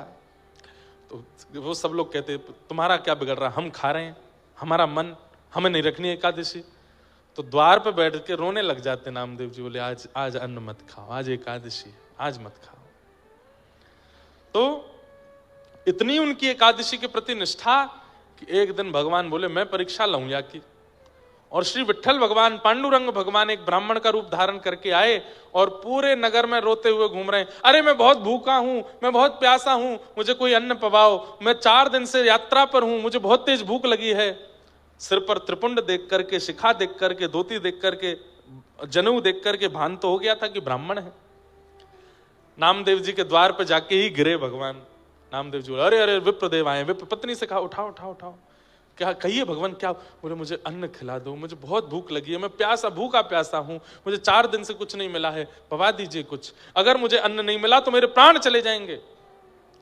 नामदेव जी महाराज बोले आज तो एकादशी है, आज मैं अन्न नहीं खवा सकता। देवी भीतर प्रसाद के केला रखे हैं, सेब रखे हैं, लेके आओ। नहीं नहीं नहीं, फल नहीं खाना है, मुझे तो अन्न ही खाना है। भगवान आज एकादशी है। अरे एकादशी तुम्हें दिखता नहीं, मेरे प्राण पखेरु उड़ जाएंगे यदि मुझे अन्न नहीं मिला तो। मैं कितना जर्जर हो गया, मेरे हाथ पांव कांप रहे हैं, मेरी नसें सूख रही हैं, मेरा रक्त संचार रुक रहा है, मुझे अन्न की आवश्यकता है, मेरे प्राण निकल जाएंगे। नामदेव जी महाराज बोले अन्न तो नहीं मिलेगा। बोले मेरे प्राण जाएंगे तो भी नहीं। बोले ठीक, अच्छी बात है, वैकुंठ मिलेगा एकादशी आज, प्राण चली भी गए तो सीधे भगवत धाम जाओगे। कैसे व्यक्ति हो तुम, यहाँ प्राण निकल रहे हैं मेरे, तुम कह रहे हो वैकुंठ जाऊंगा मैं। बोले अरे एकादशी, एकादशी के दिन प्राण निकले, इसके लिए कितना लोग प्रार्थना करते हैं, लेकिन आपके प्राण में निकलने नहीं दूंगा। लीजिए केला खाओ, दूध पी लो, फल खा लीजिए, फलाहार कर लीजिए, अन्न मत खाइए। ठाकुर जी बोले ठीक है तो मैं दूसरे के घर चला जाऊंगा। बोले वहां मैं जाने नहीं दूंगा, क्योंकि मुझे पता है आप अन्न खा लोगे, और मैं किसी को अन्न खाने नहीं देता एकादशी के दिन। भगवान बोले बड़े विचित्र आदमी हो, खुद भी नहीं खिलाते, मुझे कहीं खाने भी नहीं देते, जाने भी नहीं देते। अरे मेरे प्राण निकल रहे हैं। भगवान जोर जोर से नाटक करने लगे, चिल्लाने लगे, अरे नगरवासियों, अरे इसने मुझे कैद कर लिया है, मेरे प्राण निकलवा रहा है जबरदस्ती। नामदेव जी बोले नहीं नहीं नगरवासियों, मैं इनके प्राण, मैं फल खिला रहा हूं, ये खा नहीं रहे हैं, आज एकादशी, अन्न में खाने नहीं दूंगा। तो नगर के जो चिढ़ने वाले लोग थे वो आकर के नामदेव जी पर चिल्लाने लगे, अरे ये हमारे साथ भी ऐसा करता है, हमारे घरों में आकर के भी देखता है कोई अन्न तो नहीं खा रहा। अरे तुझे करनी है एकादशी, तू कर, सबसे क्यों करवाता है भैया, आज तो नहीं खाया ना आपने। बोले कि अभी भी देखो इसको यही चिंता है कि मैंने अन्न तो नहीं खाया, अपनी चिंता कर, मेरा तो उद्धार हो जाएगा, पर मुझे है कि सबका होना चाहिए, कोई रह ना जाए इस धराधाम पर, सब पंढरीनाथ को प्राप्त कर लें। ठाकुर जी बोले परीक्षा तो हो रही है लेकिन थोड़ी और बड़ी हो। इतने में ठाकुर जी दौरा पड़ गया, ठाकुर जी को जोर जोर से हिलने लगे, अन्न खिलाओ, मेरे प्राण निकल रहे हैं। नामदेव जी महाराज सिर सहलाने लगे, पैर दबाने, पत्नी से बोले देवी एक काम करो, दूध में केला घोल करके पिला दो इनको, थोड़े प्राण तो बचेंगे। ब्राह्मण ने मुंह बंद कर लिया, नहीं वो नहीं पीऊंगा, अन्न ही खाऊंगा। अब मेरे प्राण निकल रहे हैं। आंखें ऊपर चढ़ा ली भगवान ने, और देखते ही देखते सचमुच के जैसे प्राण निकल जाते हैं वैसे ठाकुर जी हो गए। हाथ शिथिल पड़ गए, श्वासें रुक गई, धड़कन रुक गई, शरीर ठंडा पड़ने लगा। नगर के लोग बोले अरे नामदेव, ऐसा पाप करके तू कौन से नरक में जाएगा? कौन सी ऐसी एकादशी जिससे तेने प्राण हरण कर लिया एक ब्राह्मण के? नामदेव जी महाराज पत्नी से बोले देवी, हमारी निष्ठा के कारण किसी के प्राण गए हैं, ये अकेले नहीं जाएंगे, इनकी चिता में हम लोग जीवित प्रवेश करेंगे, हम भी इनके साथ जाएंगे, हम नहीं रहेंगे, हमारी वजह से प्राण गए। अपने घर में ही चिता बनाई, उनका शव रखा, एक शव की तरफ पत्नी पति और सब बच्चों को भी बैठा लिया, और अग्नि हाथ में लेकर के नीचे चिता में अग्नि प्रज्वलित कर ली, हाथ जोड़ के बैठ गए, हे पंडरीनाथ, मैंने एकादशी नियम तोड़ा नहीं, पर मैं किसी को देखता भी नहीं अन्न खाते हुए, इसलिए इन विप्र के प्राण गए, इसलिए मैं अपने प्राणों की आहुति इनके साथ दे रहा हूं। सब नगर के लोग देखते रहे। अग्नि जैसे ही प्रज्वलित हुई, ताप जैसे ही उस शव को लगा, उस शव थोड़ी, वो तो भगवान थे।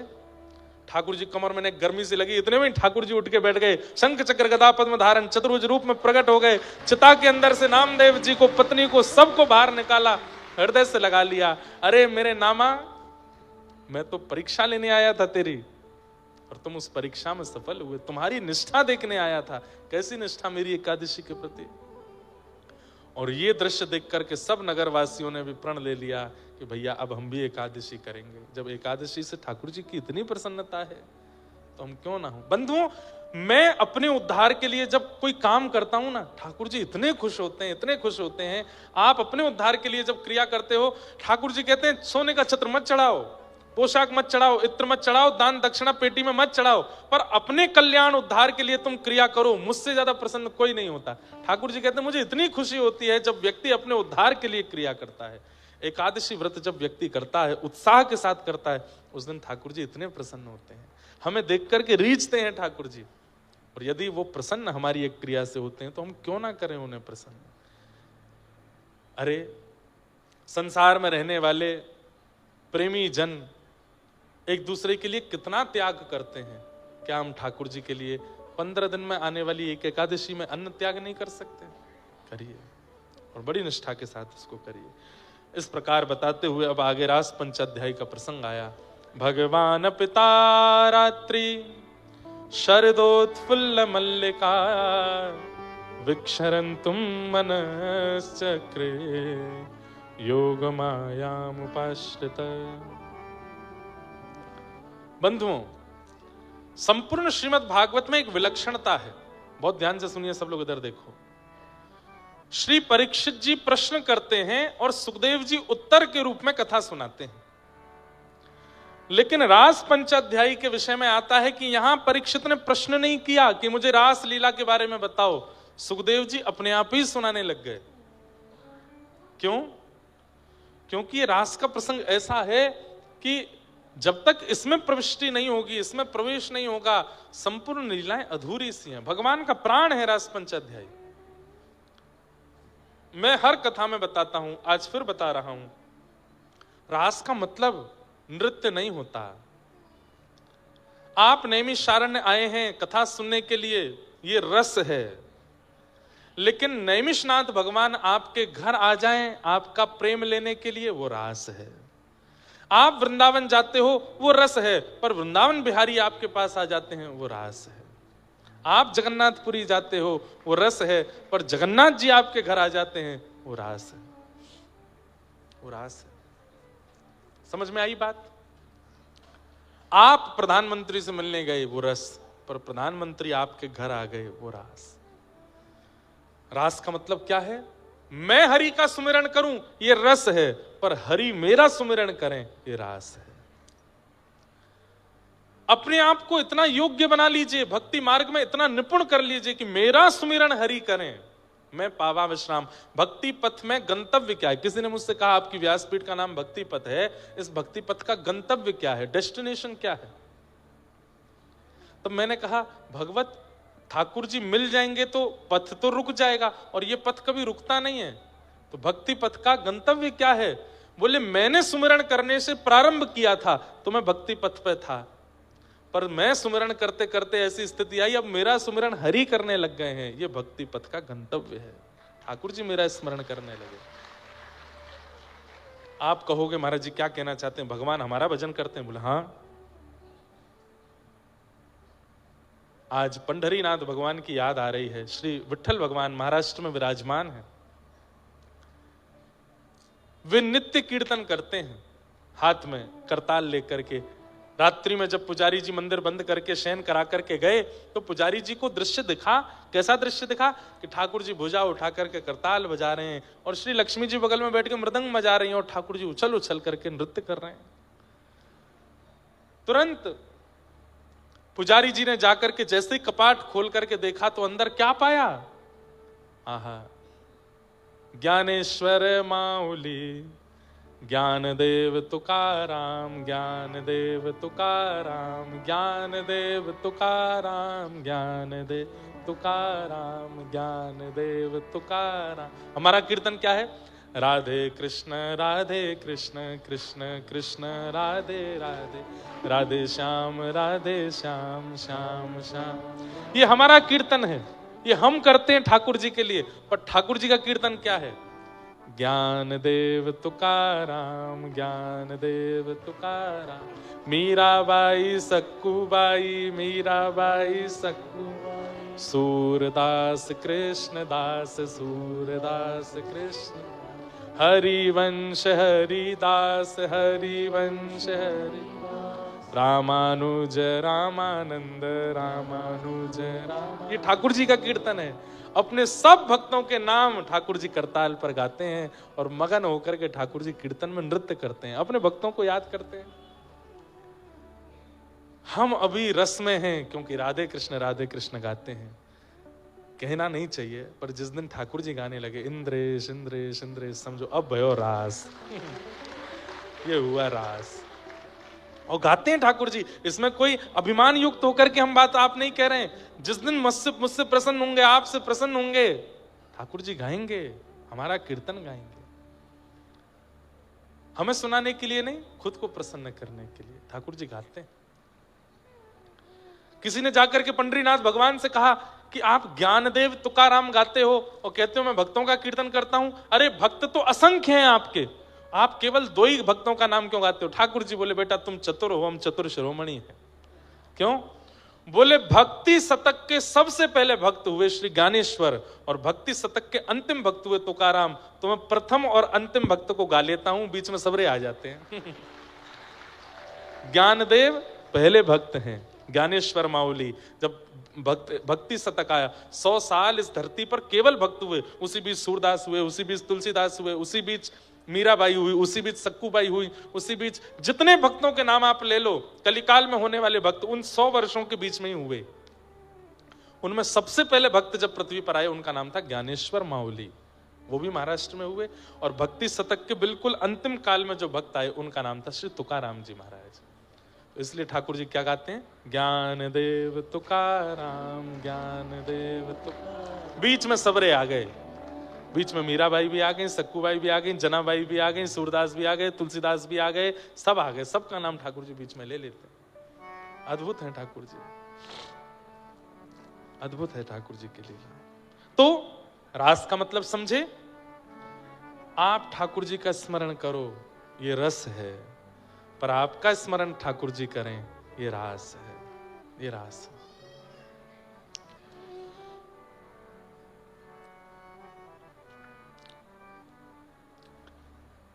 रास पूर्णिमा का दिन आया, शरद पूर्णिमा का दिन आया और जैसी पूर्णिमा का चंद्रमा प्रकट हुआ, गोपियों के चित्त में हलचल होने लगी। क्यों?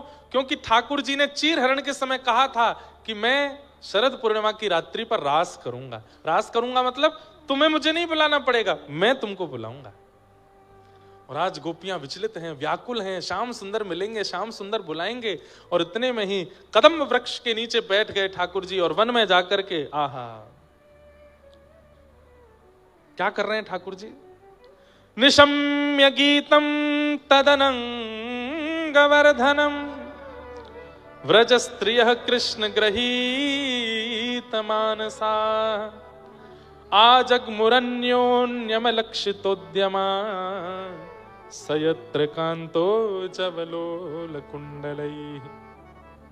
ठाकुर जी ने ऐसी वेणु का वादन किया, अपने अधर पर वेणु रख करके जैसे ही ठाकुर जी ने उसमें वादन करना प्रारंभ किया तो कहते हैं निशम्य गीतम तदनंग वर्धनम। जैसे आंखें ठाकुर जी को देखना चाहती हैं पर उतनी व्याकुल नहीं है, कान कथा सुनना चाहते हैं पर जगह नहीं मिली तो लौट गए वापस, इतने व्याकुल नहीं है। हाथ सेवा करना चाहते हैं पर सेवा मिली तो अच्छा, नहीं मिली तो लौट गए, मतलब मिले तो ठीक, नहीं मिले तो कोई बात नहीं। ऐसे वाली इंद्रियां गोपी नहीं होती। मिलेंगे कैसे नहीं, मुझे तो चाहिए, चाहे 1 दिन 2 दिन कितना मैं प्रतीक्षा करता रहूंगा, मुझे तो सेवा चाहिए। तो यहां पर कहते हैं ठाकुर जी ने ऐसे वेणु का रव किया कि जो इंद्रियां कृष्ण प्रेम में उन्मुक्त थीं वह इंद्रियां और ज्यादा उत्सुक हो गई, उनमें और वर्धन हो गया भगवत प्राप्ति के लिए। चतुर्भुज दास जी गाते हैं दर्शन को नैना तपे वचन सुनन को कान मिलवे को हियरा तपे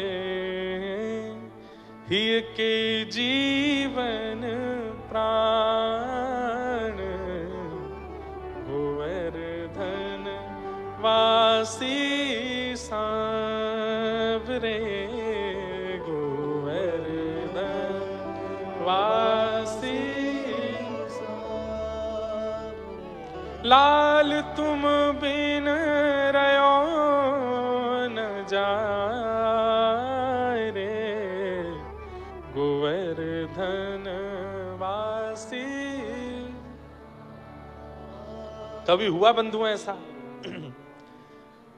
वृंदावन गए थे लेकिन जैसे ही लौटने लगे तो गाड़ी में बैठ के रोना आया, वृंदावन से बाहर निकलते समय रोना आया, लेकिन अपने घर तक रोते ही आए और घर पे आने के बाद भी फिर अगले दिन भी रो रहे हैं, दूसरे दिन तीसरे दिन भी रो रहे हैं, चौथे दिन भी रो रहे हैं, महीने तक रोते ही रहे।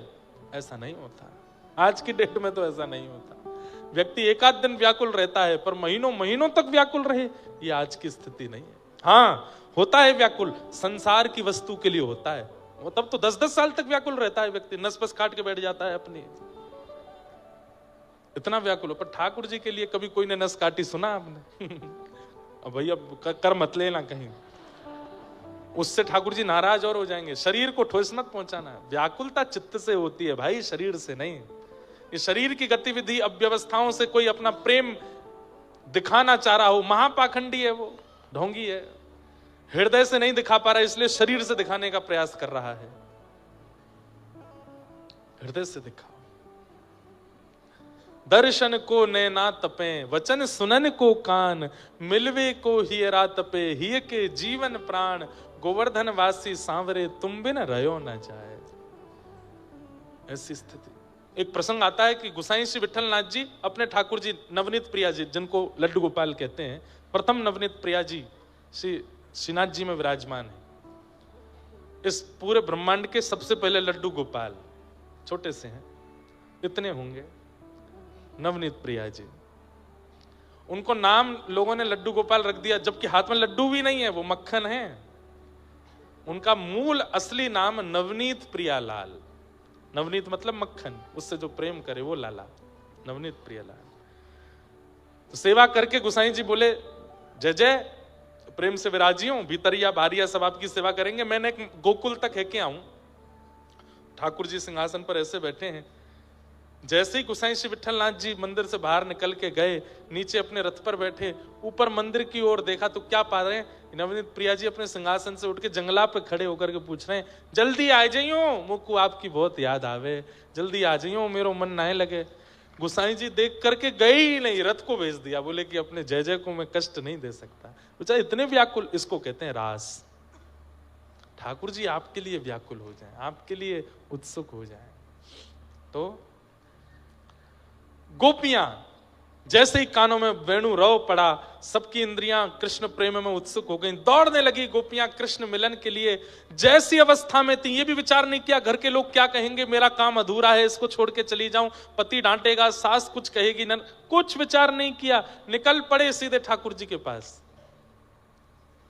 प्रेम ऐसा ही होता है, इतनी चिंता नहीं की जाती। दौड़ पड़ी गोपियां, और जैसे ही वन में पहुंची, वहां जाकर के देखा श्याम सुंदर मधुर वेणु बजा रहे हैं और सब सामने खड़ी हैं गोपियां। भगवान ने कहा स्वागतम वो महाभाग प्रियम किम करवाणि व ब्रजस्यानामयम कश्चित् वृता गमन कारणम। आइए आइए आइए, स्वागतम स्वागतम। सब गोपियों का बहुत बहुत स्वागत। कितनी गोपियां गई? बोले लाखों गोपियां थी। और कितनी उम्र की गोपियां हैं? कोई स्पेसिफिक एज ग्रुप की गोपी गई हैं क्या ठाकुर जी से मिलने? तो कहते हैं आबाल वृद्ध बनिता। ठाकुर जी के रास में आने वाली गोपियों में सबसे छोटी गोपी 5.5 से 6 वर्ष की है। कितने की? 5.5 से 6 वर्ष की। मतलब 2-4 बड़ी गोपी तो गोद में लेके आई है वहां, और वो भी उतने ही प्रेम में हैं जितने और ये तो सबसे छोटी गोपी हो। सबसे बड़ी गोपी बोले यशोदा मैया की भी पर सास की उम्र की है, बिना दांत की। वह 2 गोपी इनको सारो लेकर के आई है, और उस गोपी के नेत्रों में जो प्रेम कृष्ण के लिए, वही प्रेम एक 5.5-6 वर्ष की गोपी के चित्त में भी है। इसको आप काम प्रेम नहीं कह सकते। ये संसारिक जो हम और आप करते हैं संसार में, वो प्रेम नहीं है। ये 5.5-6 वर्ष की बालिका को पता होता है कि प्रेम किसको कहते हैं। 80 वर्ष के बाद बूढ़ी माता जी को कुछ इच्छा होती है क्या मन में कि मैं किसी से प्रेम कर लूं? कभी सुना 90 वर्ष की माता जी को किसी से प्रेम हो गया? नहीं हो सकता। ये संसारिक व्यवहार है।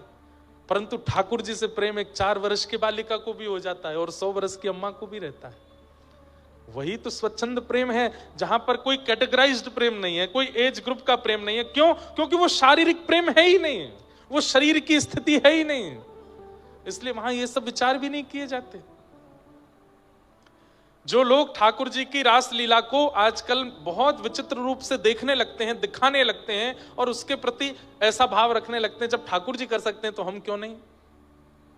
अरे ठाकुर जी के रास को पहले देख तो लो, समझ तो लो, वो है कैसा।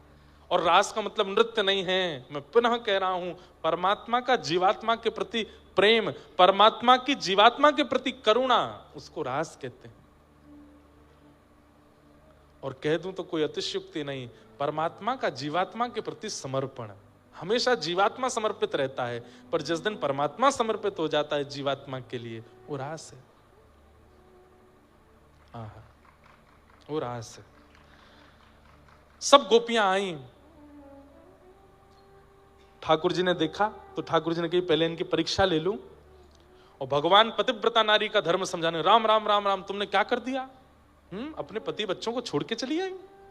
तुम्हारी सास ससुर, घर में सब पूरा परिवार भरा सब था, और तुमने सब लोक लाज मर्यादा की बिल्कुल ध्यान नहीं रखा। एक परपुरुष से मिलने चली आई हो। कितना बड़ा अपराध किया तुम लोगों ने। अरे पतिव्रता नारी, सबसे बड़ा व्रत यदि संसार में कोई है तो वो पातिव्रत होता है। बंधुओं, शास्त्र में कहते हैं सूर्य को कोई नहीं रोक सकता, सूर्य उदय होगा ही होगा, लेकिन एकमात्र पतिव्रत करने वाली कन्या नारी में यह सामर्थ्य है कि उस सूर्य को कह दे कि उदय नहीं होना तो सूर्य उदय नहीं होगा।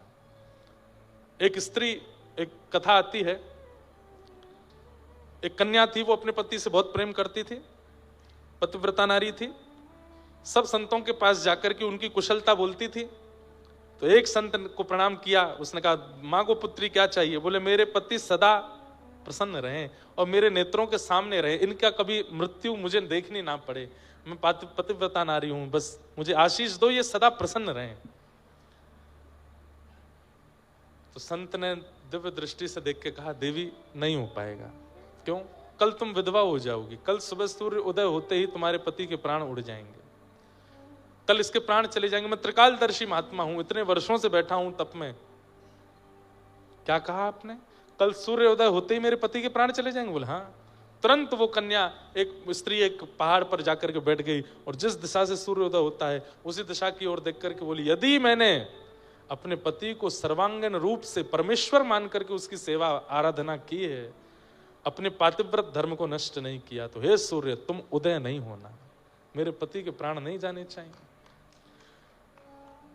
सूर्य उदय नहीं हुए, भूचाल हो गया, पृथ्वी पर डामाडोल होने लगा, लोगों की मृत्यु होने लगी सूर्य उदय के कारण। कई कारण से पृथ्वी चलती है, जिसमें सूर्य भी एक कारण है। कहते हैं अंततो गत्वा ब्रह्मा जी को आना पड़ा और अंततो गत्वा ठाकुर जी को आना पड़ा। बोले तुम क्यों सूर्य को रोक करके बैठी हो? बोले पहले कहिए कि सूर्योदय होने से पति के प्राण नहीं जाएंगे तो मैं अपना व्रत वापस लूंगी, अपना तप रोकूंगी। तब ठाकुर जी ब्रह्मा जी ने कहा तुम्हारे पति नहीं जाएंगे, नहीं जाएंगे, नहीं जाएंगे। तब जाकर के उसने अपना तप पूर्व लिया और सूर्योदय हुआ, तब जाकर के सब सामान्य हुआ। इसका मतलब अच्छा केवल पतिव्रत पत्नी ही क्यों करे?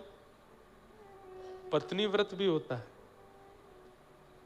और ये हंसने वाली बात नहीं है, ये बहुत सीरियस बात है। पत्नी व्रत भी होता है।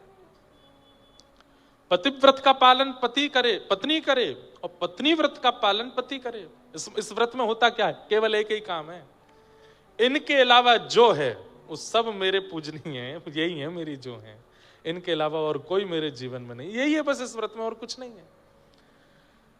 कई बार हम लोग संग रहते हैं, किसी अन्य को अपने जीवन में आने नहीं देते, पर जीवन में शरीर से तो नहीं आने दिया, पर मन से आने दिया, नेत्रों से आने दिया, उसके बारे में चिंतन किया। पतिव्रत और पत्नी व्रत वहां टूट जाता है। चित्त में भी नहीं, मन में भी नहीं, स्थिति में भी नहीं, बस यही हैं जो हैं, इसे कहते हैं पतिव्रत, इसे कहते हैं पत्नी व्रत। चाहे इनसे लाख गुना अच्छा कोई मेरे सामने आ जाए, पर ये इनका स्थान कोई नहीं ले सकता। ऐसी पत्नी के प्रति पति की भावना और पति के प्रति पत्नी की भावना, इसी को व्रत, ये व्रत सबसे ऊंचा व्रत है। इससे ऊंचा कोई व्रत नहीं है संसार में। इस व्रत का पालन करें। तो भगवान समझा रहे थे ये बात किनको? गोपियों को। और तुम सबने क्या किया है? आधी रात में अपने पतियों को छोड़ के मेरे पास आ गई हो, चलो जाओ, वापस लौट जाओ। गोपियां बोली आपका हो गया हो तो अब हम कुछ कहें? बोले हाँ बोलो। हमारे संत जन वृंदावन के कहते हैं पर ब्रह्म को कोई शांत नहीं कर पाया। पर ब्रह्म ने जो कह दिया वो पत्थर की लकीर है, उसके ऊपर कोई लकीर नहीं खींच पाया, उसके आगे कोई बोल नहीं पाया। एकमात्र यथाव्रज गोपिका नाम व्रज की गोपियां हैं जिन्होंने पर ब्रह्म को भी चुप कर दिया, शांत कर दिया। चुपचाप सुनो, आप बहुत पतिव्रत बता रहे हो, अब हमारी बात सुनो। बोले क्या? मैवं विभोर्हति भवान गदितुम ऋषंशम संत्यज्य सर्व विषयांस्तव पादमूलम भक्ता भजस्व दुर्वग्रहमात्यजास्मान् देवो यथादि पुरुषो भजते मुमुक्षु। आज मुझे पता नहीं चला समय का, मैंने सोचा कि अभी तो 12:30 हो रहे होंगे, ये तो 12:45 हो गए। अब हमें रुक्मणी विवाह कैसे करेंगे? अब रुक्मणी विवाह तो पिछले कई कथाओं से हम कर ही नहीं पा रहे, रास तक ही पहुंच पाते हैं, तो हम कहते हैं चलो राधा कृष्ण विवाह कर लो, रास में श्री प्रिया प्रियतम मिल लेंगे, वही विवाह हो जाएगा। सुनिए ठाकुर जी, गोपियां क्या कह रही हैं? बोले नाथ आप हमसे कहते हो पतिव्रता धर्म, अरे आप कौन हो? बोले कौन हूं मैं? बोले आप जगतपति हो। हमारे पति, हमारे पतियों के पति, हमारे पतियों के भी जो श्रेष्ठ हैं उनके भी पति, आप जगतपति हो। ये पतिव्रता धर्म सांसारिक पुरुषों में लागू होता है, सांसारिक स्त्रियों में लागू होता है, परमात्मा में थोड़ी लागू होता है। आप तो जगतपति हो। विवाह के पश्चात भी एक पत्नी के 2 पति हैं ही, एक वो पति जिसने उसके शरीर से विवाह किया और एक आत्मा का पति परमात्मा। और आज जब आत्मा का प्रति प्रत्यक्ष सामने खड़ा है और इस शरीर में बैठी हुई वो जीव आत्मा उस परमात्मा से मिलने के लिए आ गई, तो आप हमें पतिव्रता नारी का धर्म समझा रहे हो? हे नाथ, एक दृष्टांत सुनिएगा। ठाकुर जी बोले बताओ। बोले एक पत्नी का पति विदेश गया, पत्नी को संग लेकर के नहीं गया। पत्नी बोली मैं कैसे रहूंगी, मैं तो पतिव्रता नारी, पैर छूंगी उसके बाद भोजन करूंगी, आपको पवाऊंगी उसके बाद कुछ पाऊंगी, आपको सुलाऊंगी फिर सोऊंगी। पतिव्रता नारी के तो बड़े नियम। और पति गया विदेश, अब वो क्या करे। ठाकुर जी बोले क्या हुआ फिर। बोले पति ने अपनी मूर्ति बना के दे दी। बोले लो जब तक मैं ना आ जाऊं इसकी पूजा करना। अब पति मूर्ति कोई पूजती है, उसी को सुलाती खिलाती। 5 साल बाद असली पति आ गया। अब बताओ क्या करना चाहिए। ठाकुर जी बोले क्या करना चाहिए मतलब। अरे 5 साल से जिस पति को खिलाती पिलाती सुलाती नहलाती है, अब उसके भोजन वो करा रही है और असली पति सामने आ गया है द्वार पर, तो उसको क्या करना चाहिए। इसको भोजन कराना चाहिए, भोजन पूरा कर देना चाहिए, या आधा अधूरा भोजन छोड़ के असली पति को बैठाना चाहिए। क्योंकि 5 साल से जिस पति की सेवा कर रही थी उसकी आधी में सेवा कैसे छोड़ दे, पतिव्रता धर्म नष्ट हो जाएगा। और पतिव्रता धर्म छोड़ करके आधे में भोजन छोड़ के अगर असली पति को न लेने जावे तो भी पतिव्रता धर्म टूट जाएगा। असली तो वही है। बताइए नाथ क्या करना चाहिए। उसको भोजन पूरा मूर्ति वाले को खिलाना चाहिए या द्वार पर खड़े असली को प्रवेश दिलाना चाहिए। ठाकुर जी बोले अरे जब तक असली आया नहीं था तब तक मूर्ति वाला था, उसको खिलाते पिलाते सुलाते थे। अब भले उसने आधी रोटी खाई, असली सामने आ गया तो आधी रोटी में उठ के जाना चाहिए, उसको लेना चाहिए, उसको बुलाना चाहिए। गोपियां बोली वही बात, वो सब तो मूर्ति वाले पति हैं, इतने दिन से उनकी सेवा कर रही थी। अब जब पता चल गया कि असली पति नंद नंदन कृष्ण ही हैं, ये सामने हमारे खड़े हैं, और अगर हम उन्हें छोड़ करके आपके पास आ गए हैं तो हमने क्या अपराध किया, हमें बताओ। स्तब्ध हो गए, मौन हो गए। जिनकी जीव पर शब्द नृत्य करता है, आज ढूंढे से नहीं पता चल रहा कि उसका उत्तर क्या दूं मैं। चुपचाप बैठे ठाकुर जी। बोले सिर मत हिलाओ, उत्तर दो। और आपको सुनिए, हम जिद्दी वाली प्रेमी नहीं है बंधुओं, बहुत अच्छा है ये भाव, सुनिएगा। हमारा प्रेम जिद का नहीं है श्री कृष्ण, और हमारा प्रेम कहीं आप हमको व्यभिचारिणी मत समझना। जैसे व्यभिचारी नारी होती है, एक से अनेकों के साथ रह लेती है, व्यभिचारी पुरुष होता है, एक से अनेकों का संग कर लेता है। हम व्यभिचारी नहीं है। हमें आपके स्पर्श की इच्छा नहीं है, हमें आपको देखने की इच्छा नहीं है, हमें आपको सुनने की इच्छा नहीं है, हमें आपके आलिंगन की इच्छा नहीं है, आपके साथ बैठने की इच्छा नहीं है। हमारा प्रेम केवल इतने पर शुरू होगा, इतने पर खत्म हो जाएगा। कितने पर? बोले केवल हमारे सामने खड़े होकर कह दो कि तू मेरी है, बस हम चली जाएंगे लौट के। फिर जीवन में कभी मत देखना हमको, कभी मत बुलाना हमको, कभी मत मिलना हमसे। पूरा जीवन केवल इसी बात को ध्यान करके मैं व्यतीत कर दूंगी कि आपने कहा था कि आप मेरी हो।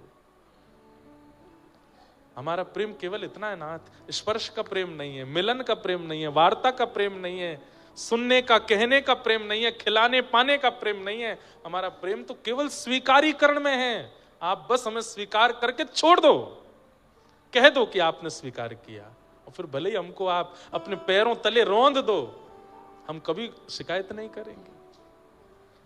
ऐसा प्रेम हो सकता है। किसी से प्रीति हो गई और वो व्यक्ति जीवन में कभी मिला ही नहीं, लेकिन फिर भी अंत तक हम उसी के हैं, यही तो प्रेम है। हमारा आपका संसारी प्रेम कैसा है? मिलो तो प्रेम है, दिखो तो प्रेम है, वार्ता करो तो प्रेम है, खिलाओ या खाओ तो प्रेम है। ठाकुर जी का प्रेम ऐसा नहीं, गोपियों का प्रेम ऐसा नहीं।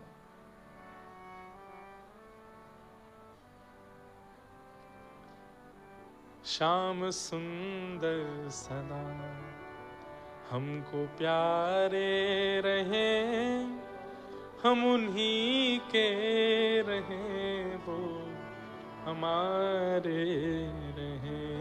श्याम सुंदर सदा हमको प्यारे रहे, हम उन्हीं के रहे, वो हमारे।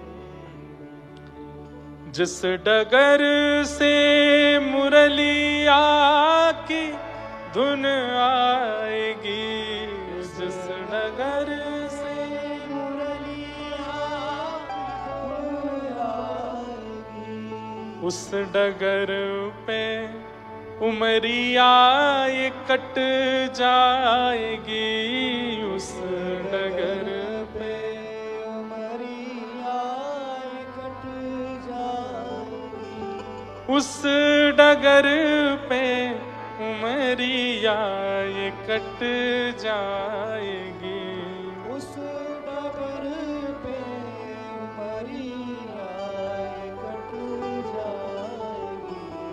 उनकी तस्वीर मन में बसाए रहें, हम उन्हीं के रहें, वो हमारे रहें। श्याम सुंदर सदा हमको प्यारे रहें, हम उन्हीं के रहे वो हमारे। मोह माया की नदियाँ बही जा रही, मोह माया की नदियाँ बही जा रही। मन की ममता को खींचे चली जा रही, मन की ममता को खींचे चली जा रही।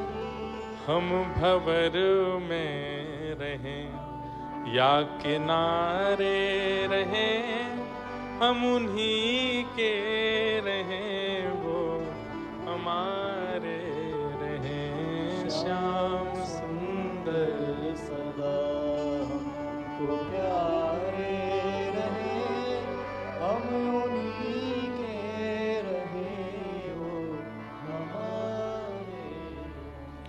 प्रेम पीयूष की धार बहती रहे, प्रेम श्रीमद् भागवत के अच्छे वक्ता हमारे ब्रजमंडल के श्री पीयूष जी महाराज, उनका ये भाव है। प्रेम पीयूष, वे अभी तो निकुंज में हैं, ठाकुर जी के श्री चरणों में विराज गए। कितना सुंदर भाव है। मोह माया की नदियां बही जा रही, मन की ममता को खींचे चली जा रही। भाई धार इतनी तेज है माया की, हम रुक नहीं पा रहे हैं, हमें खींच ही रही है नाथ, बस कृपा इतनी करना। इस माया की धार में भले ही हम भंवर में रहें या किनारे रहें, हम उन्हीं के रहें, वो हमारे रहें। प्रेम पीयूष की धार बहती रहे, प्रेम पीयूष की धार बहती रहे। नित्य घन श्याम रसना ये कहती रहे, नित्य घन श्याम रसना ये कहती रहे। नित्य घन श्याम रसना ये कहती रहे, नित्य घन श्याम रसना ये कहती रहे। अपने तन मन को मोहन पे वारे रहे, हम उन्हीं के रहे, वो हमारे रहे। श्याम सुंदर सदा हमको प्यारे रहे, हम उन्हीं के रहे, वो हमारे। गोपियों के भाव, गोपियों ने अपना प्रेम प्रस्तुत करते हुए ठाकुर जी को यह बात बता दिया कि वे कोई शारीरिक प्रेमिकाएं नहीं हैं।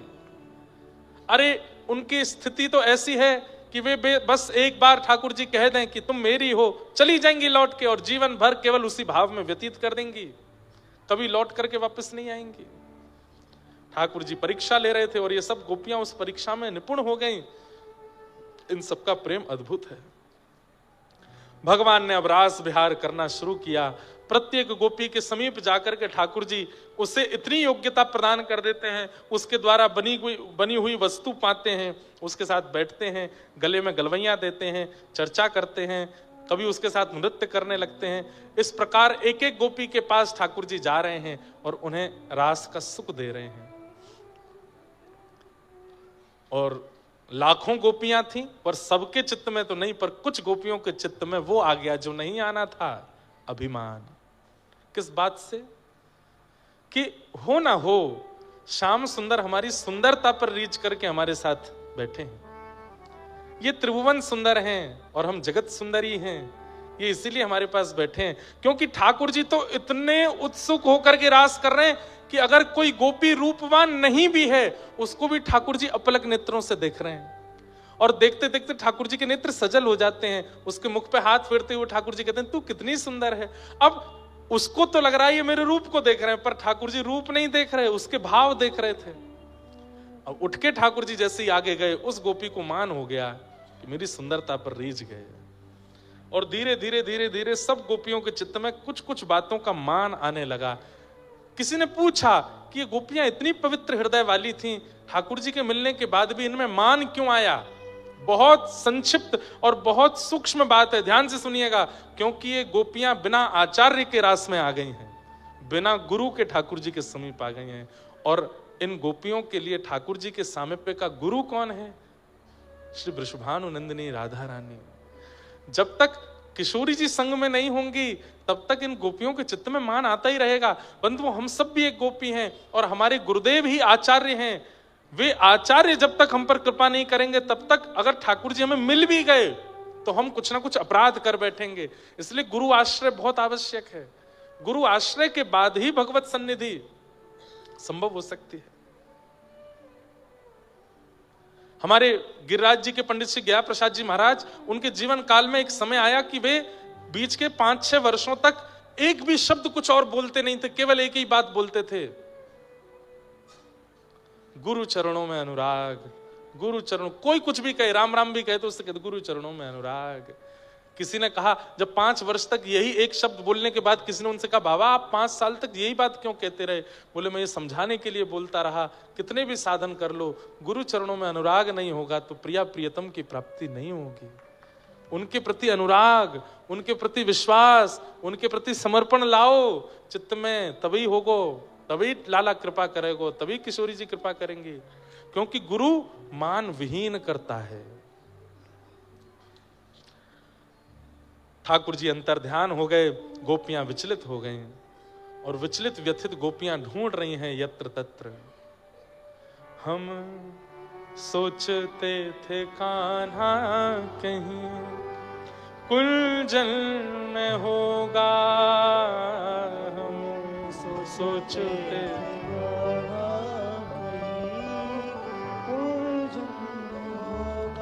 हो अभी तो मिलन का हमने सुख नहीं भोगा। अभी तो हमने सुख नहीं होगा। सुन के प्रेम की परिभाषा, सुन के मन में बंधी थी जो आशा, मन में आशा हुई रे निराशा, झूठी दे गया दिलासा हमें, श्याम ना मिला हमें, श्याम ना मिला हमें।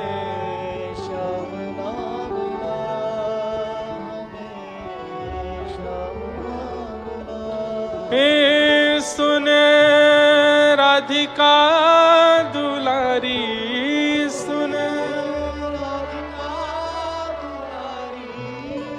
तेरे द्वार का भिखारी हूँ मैं, तेरे श्याम का पुजारी, पीड़ा है हमारी हमें, श्याम ना मिला हमें, श्याम ना मिला हमें, श्याम ना मिला। ये पंक्ति मुझे बहुत अच्छी लगती है, ध्यान से सुनिएगा, समझिएगा शब्दों को। देता है कन्हाई जिसे प्रेम की दशा, देता है जिसे प्रेम की दशा, सब विधि उसकी लेता है परीक्षा। सब विधि उसकी लेता है परीक्षा। जिसके जीवन में परीक्षाएं बहुत हैं, जिसके जीवन में हर दिन एक नई चुनौती है, कहीं ना कहीं ठाकुर जी ने उससे प्रेम दिया है। देता है कन्हई जिसे प्रेम की दशा, सब विधि उसकी लेता है परीक्षा। कभी निकट बुलाए, कभी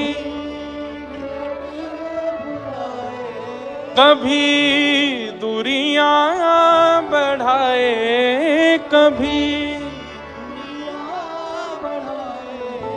छलिया हाथ नहीं आए, छलिया हाथ नहीं आए हमें, श्याम ना मिला हमें, श्याम ना मिला हमें।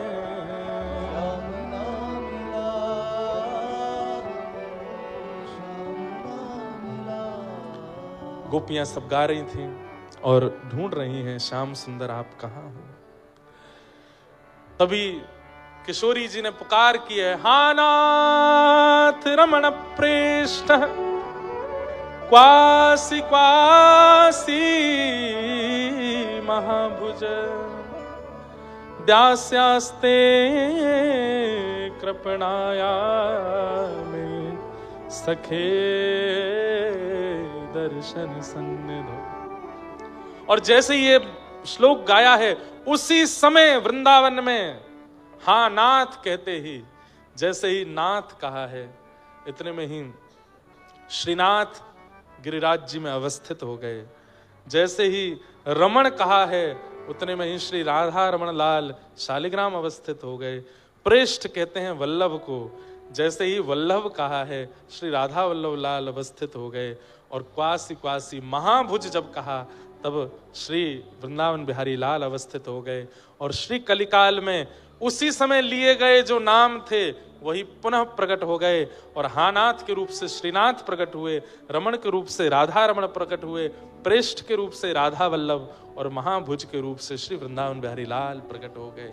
ये रास में करुण पुकार से पुकारे गए वही ठाकुर हैं वृंदावन के, जिन्हें गोपियां व्याकुल चित्त से पुकार रही थीं, और कालांतर में ये पुनः कलयुग में प्रकट हुए। गोपियों ने गोपी गीत गाया, और गोपी गीत गा करके ठाकुर जी को रिझाया। पुकार रही हैं, जयति तेधिकम जन्मना व्रज है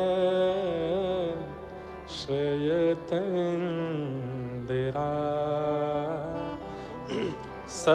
सस्वदत्र ही दैतदृश्यता दीक्षुतावक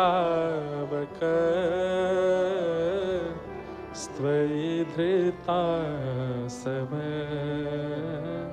स्वाम विचंबते। गोपियों ने गोपी गीत। बंधुओं, एक बात कहूं, मेरे मन में कभी कभी आता है, लोग हनुमान चालीसा का पाठ हनुमान जी के सामने बैठ के करते हैं, तो मुझे कभी कभी ऐसा लगता है हनुमान जी नहीं चाहते कि तुम हनुमान चालीसा का पाठ उनके सामने करो। एकांत में बैठ के करो, कहीं वृक्ष के नीचे बैठ के कर लो, मंदिर के पीछे बैठ के करो। सामने बैठ करके तो उनके प्रिय राघव जी का कोई भाव सुनाओ जो उनको प्रिय लगता है, उनको जो प्रिय लगे वो भाव उन्हें सुना। और मेरे कहे से अगर अनुभव लगे तो श्री हनुमानगढ़ी के हनुमान जी के सामने बैठ के एक बार गोपी गीत गा के सुनाओ, हनुमान जी को गोपी गीत सुनाओ। हनुमान जी वो स्वयं भी एक गोपी हैं, वो स्वयं भी ठाकुर जी की प्राप्ति के लिए विचलित हैं। जब गोपी गीत का पाठ उन्हीं के सामने होगा तो वो सुन के प्रसन्न नहीं होंगे, बगल में बैठ के वो भी गाएंगे। और क्या पता, अब हमारी तो इतने स्वर नहीं, हमारी तो इतनी आवाज नहीं कि ठाकुर जी सुने, पर हम हनुमान जी के सन्मुख बैठ के गाएंगे तो हनुमान जी संग गाएंगे, तो उनकी आवाज तो पहुंचेगी। और ठाकुर जी उनकी आवाज सुन के जब नेत्र खोल के उनको देखने के लिए आएंगे, तो आए तो उनको देखने पर उनके सारे हम पे भी दृष्टि पड़ जाएगी, हम पर भी अनुग्रह हो जाएगा। तो महादेव के सामने, हनुमान जी के सामने बैठ करके कभी मन हुआ करे ना, मैं तो कहा है विश्वनाथ कभी जाओ, काशी विश्वनाथ मंदिर में खूब आप जो मन करे वो करो, पर निकलते समय मंदिर के कोने में बैठ के गोपी गीत सुना देना, क्योंकि वही महादेव पूरे विश्व में महाकाल बन के, विश्वनाथ बन के, केदारनाथ बन के बैठे हैं, पर वही हमारे वृंदावन में श्री गोपेश्वर महादेव के रूप में बैठे हैं, गोपेश्वर बन करके बैठे हैं। मतलब रास बिहार में आने वाली उन समस्त लाखों गोपियों के जो मुखिया हैं, मॉनिटर हैं, वो तो महादेव हैं। ये अंतरंग रूप है रास का, भाव का, इसमें सबका प्रवेश नहीं है। सब देवादिदेव महादेव को विशाल ही मानते हैं, हनुमान जी को विकराल ही मानते हैं, पर हमारे व्रज में आवे के बाद तो सब गोपी बंजाम है, सब ठाकुर जी को प्राप्त करने के लिए सहचरी रूप में विराजते हैं। गोपियों ने गोपी गीत गाया, गोपी गीत सुनकर के ठाकुर जी प्रकट हो गए, प्रकट होकर के अपना मुख पहुंचने लगे। गोपियां कहने लगी, नाथ आप कहाँ थे? बोले आपका मान खाने गए थे। गोपियों का मान दूर हुआ, किशोरी जी भी आ गई थी। जितनी गोपी ठाकुर जी ने उतने रूप धारण किए। राधा नाचे, कृष्ण नाचे, और महारास हो रहा है।